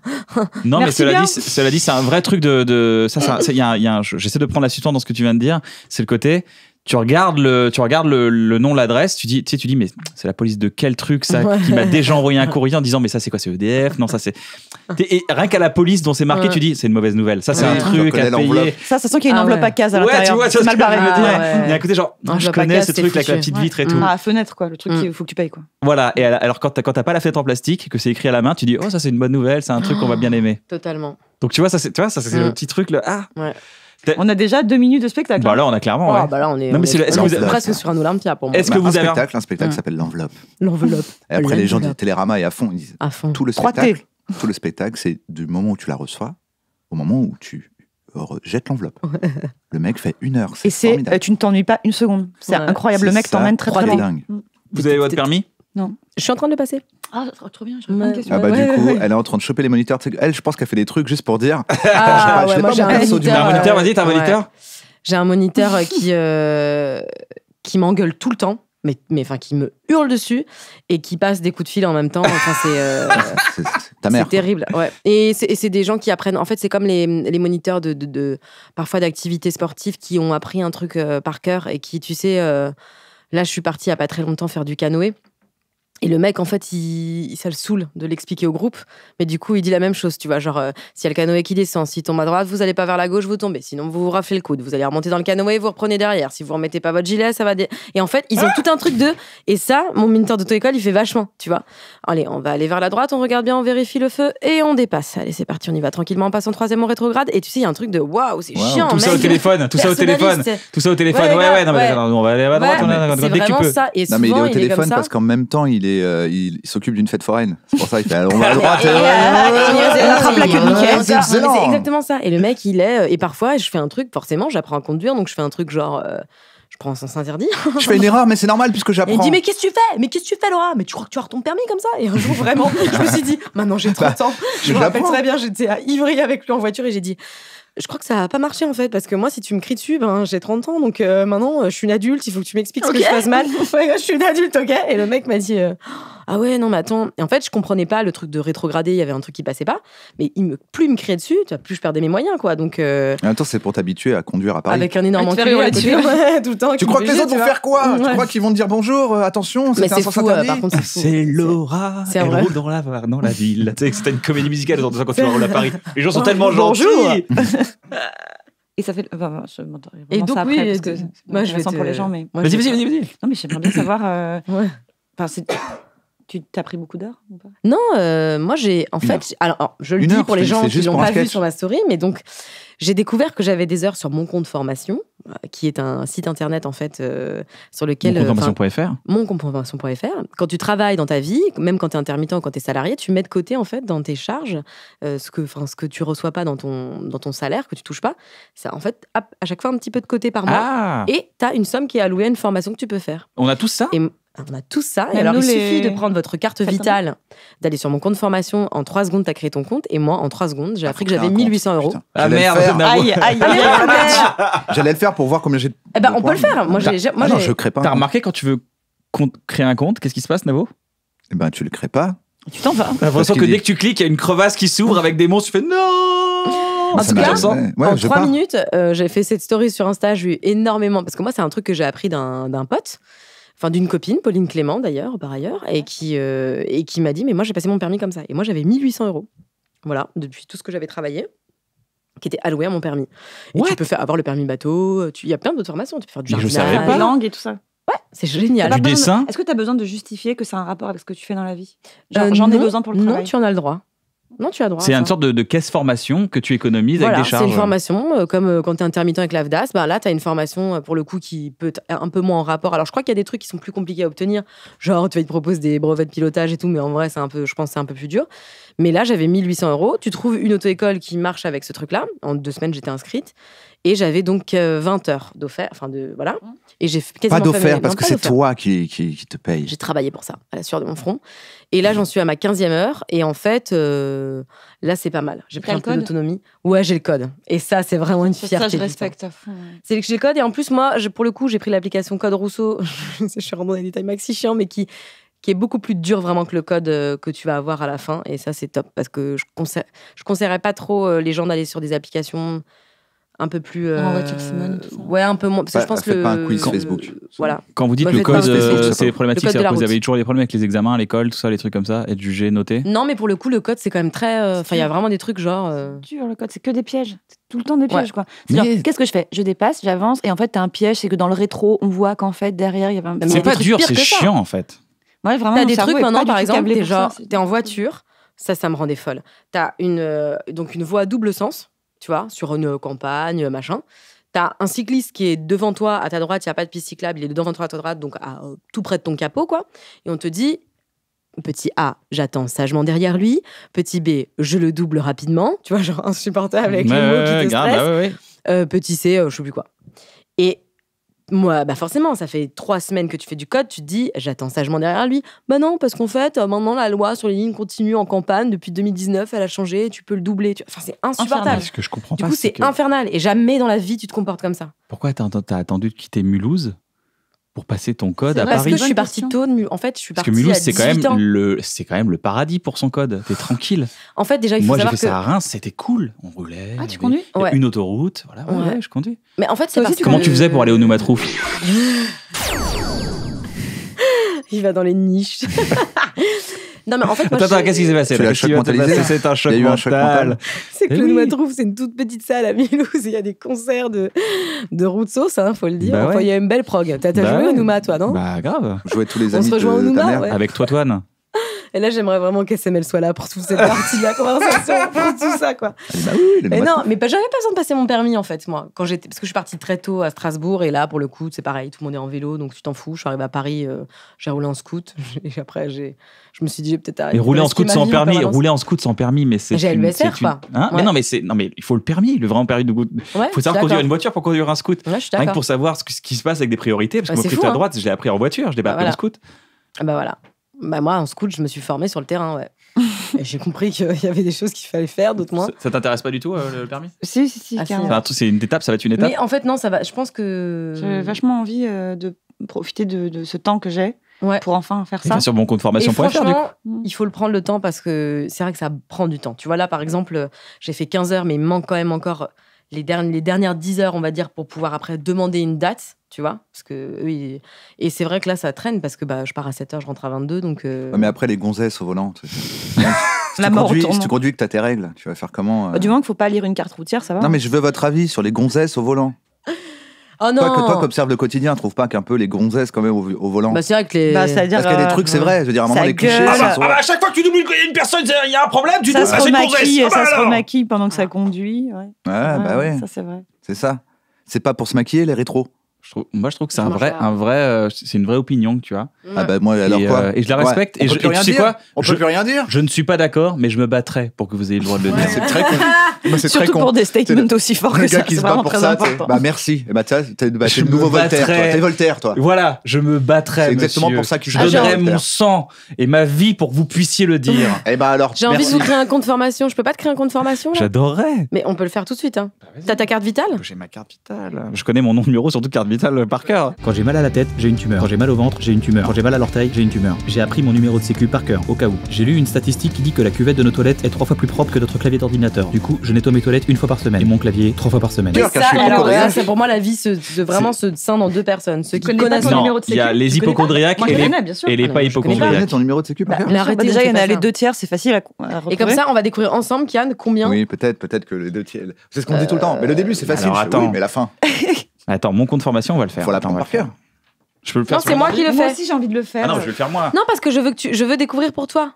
Ah non, bah non. Si, je veux te faire deviner. C'était pas vrai. Il y a tout, il y a mon sexe et tout. Mais n'importe quoi. Parce que là, j'ai l'impression que vous le faites exprès. C'est mon compte formation. Excusez-moi, on va vraiment faire un moment administratif, mais. Alors, il faut savoir une chose, c'est que. C'était pas vrai quand j'ai dit les gonzesses au volant, parce que si c'est pour me punir, eh ben me voilà bien pris. Bah voilà, t'es puni. Mais c'était une blague. Je crée mon compte. C'était du T'es puni. Mon compte formation. Est-ce qu'on déclarerait pas mes impôts plutôt si vous êtes toute chaude? On va faire le compte formation et je donnerai les. Gérer mes papiers, peut-être. Vous préférez pas annuler mon assurance ou un truc comme ça, parce que.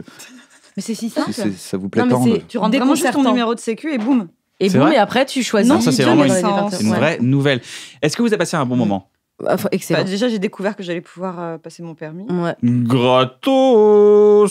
Peut-être que je vais découvrir que moi j'ai cumulé 0.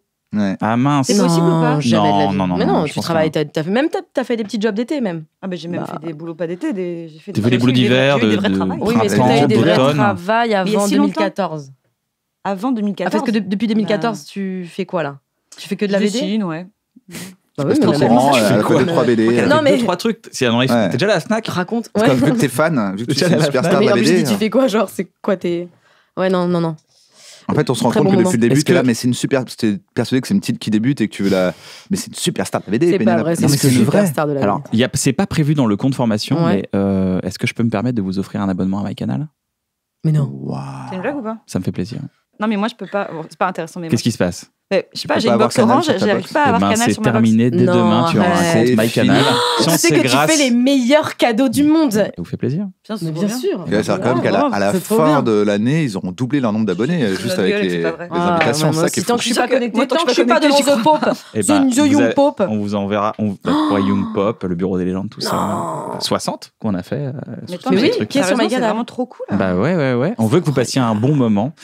Et est-ce que avant de derrière un micro, c'est très bien. Personne n'a trop regardé parce que c'est un peu loin dans MyCanal parce que ça date. Mais allez voir derrière un micro. C'est vrai. Je veux vraiment savoir combien j'ai de points. Votre demande n'a pu aboutir. Ah bah voilà, mon compte formation. Veuillez nous appeler entre 14h et 16h. Bah tiens, on va le faire. Non mais ça sera jamais mon permis. Voilà. Est-ce que vous avez une petite série, un petit film à recommander aux gens qui nous regardent? Ou un livre? Moi, je vais aller au ciné. Je suis allée au ciné. Alors, t'as vu quoi? Moi, j'ai vu Mignonne. Et alors? C'est mortel. Ah, mais oui. Mais de toute façon, je suis tes stories, parce que comme. C'est vraiment trop bien. C'est trop bien Mignonne? Eh ben, génial. Trop bien Mignonne. Qu'est-ce que c'est bien? J'ai ri, j'ai pleuré, je me suis souvenue de mes 11 ans. Et je me disais, c'est marrant parce qu'on fait vachement de trucs sur l'adolescence, mais on parle hyper peu de cette tranche d'âge-là. C'est-à-dire, tu rentres en 6e. C'est pas des trucs qui intéressent beaucoup les gens comme histoire. Alors que la rentrée en 6e, c'est un truc. Hein. Ouais, et c'est très vif, en fait, comme souvenir. Tout est revenu d'un coup. Et je pense que aux garçons ou filles, on a eu des 11 ans un peu je me cache un peu pour jouer au Barbie et en même temps, c'est vrai. J'aimerais bien savoir twerker. Même si ça n'existait pas à ma génération, mais enfin bon. J'aimerais bien avoir des Il y avait autre chose, il y avait quoi à notre génération?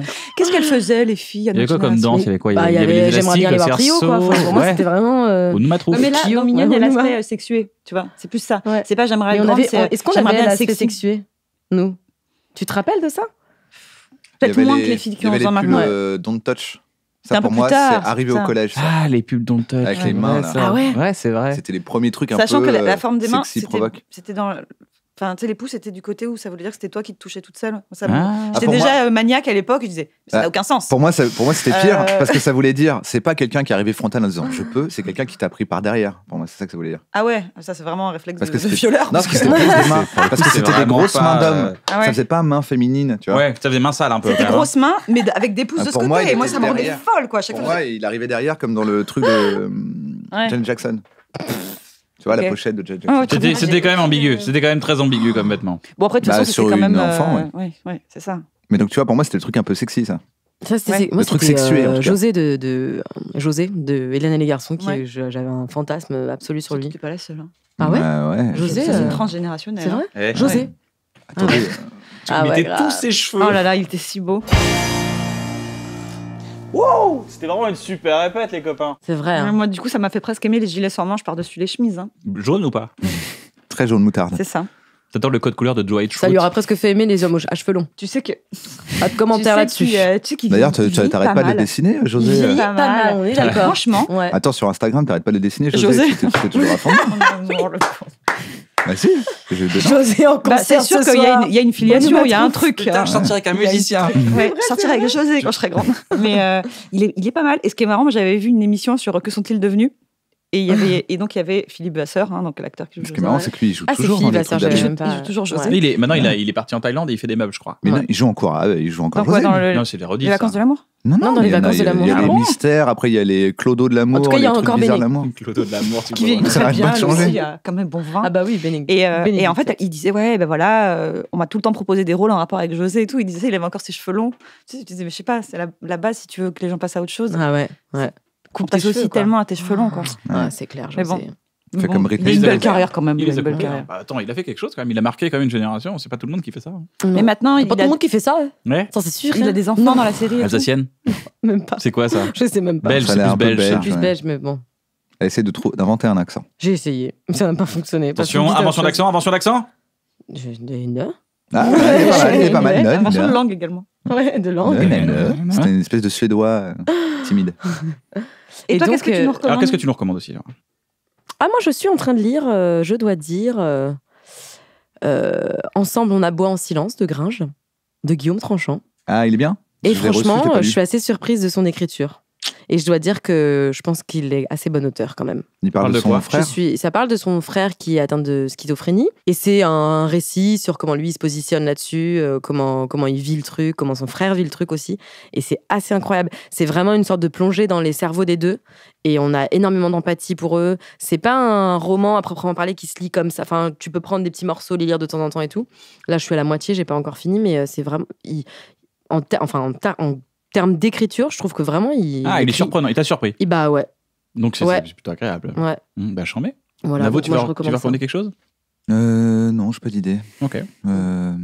Si en ce moment je me tue le nouveau jeu de Cyprien. Il est bien. Bah, si, c'est un clicker. En fait, il faut aimer les clickers. Il faut aimer perdre son temps à dire je clique. Tu sais, il y a un truc instinct. Ouais. Moi, j'avais testé la bêta il y a 8 mois. C'était très bien. Moi, je kiffe parce qu'en gros, il faut aimer les clickers qui consistent à cliquer tout le temps pour rien. Mais là, j'aime bien, c'est que tu cliques pour quelque chose. C'est cool, il y a des petites histoires, il se passe des machins, t'es content. Pas mal. Tu te sens tel un youtubeur. Ok. Voilà. Génial. Donc, ça s'appelle Make More Views. Make More Views sur l'App Store. Merci les filles, merci beaucoup d'être venues. Merci Nav. Anna Apter. Ah bah ouais. Enfin, Anna, c'est Cher Journal, c'est ma nouvelle production chez FKLG. Ouais. Anna Apter qui fait Cher Journal, tu connais le compte d'origine de ça, non? Il n'y a pas un compte à la base? C'est ça. C'est ça, le compte Instagram. Je suis si fière de ma petite Et là, elle est sur Canal maintenant, toutes les semaines, tous les dimanches. Ouais. Donc oui, Cher Journal d'Anna Apter, qui est incroyable, qui est une bosseuse incroyable et une artiste avec un univers incroyable aussi, qui ne demandait qu'à faire. Et donc, elle exactement, fait. C'est ça. Merci à vous, merci beaucoup d'être venus, ça fait très plaisir. Vous avez certainement remarqué qu'il y avait des petites choses un peu étranges pendant l'émission, c'est normal, c'est parce qu'il y a une énigme à résoudre, il y a des indices qui se sont faufilés. Et oui. Les chevaliers, je veux dire? Peut-être pas, je ne sais pas. Bon. En tout cas, tous ces indices vous mèneront à la solution de l'énigme et il y a un abonnement à MyCanal à gagner et quelques cadeaux. Je l'ai déjà. Donc n'hésitez pas, il y a même un Discord de l'émission pour où les gens s'échangent un peu des pistes, des pistes, c'est très bien, des pistes, des indices. Oui. Donc n'hésitez pas, j'espère que vous avez passé un bon moment. On se revoit la semaine prochaine, prenez soin de vous. Si vous voulez soutenir l'émission d'une manière plutôt cool, en fait on a créé cette boutique qui s'appelle unebonneboutique.com et tout ce que vous achetez nous sert à produire des contenus et à vous les offrir. Et c'est ça le plus important, parce que notre but c'est de faire kiffer les gens. Donc allez jeter un œil sur unebonneboutique.com et faites-vous plaisir.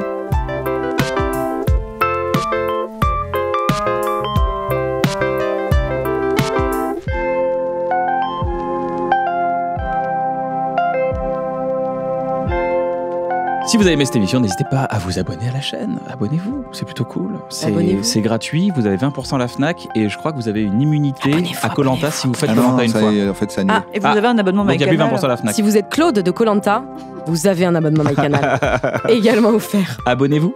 Bisous. C'est pour faire rigoler des gens.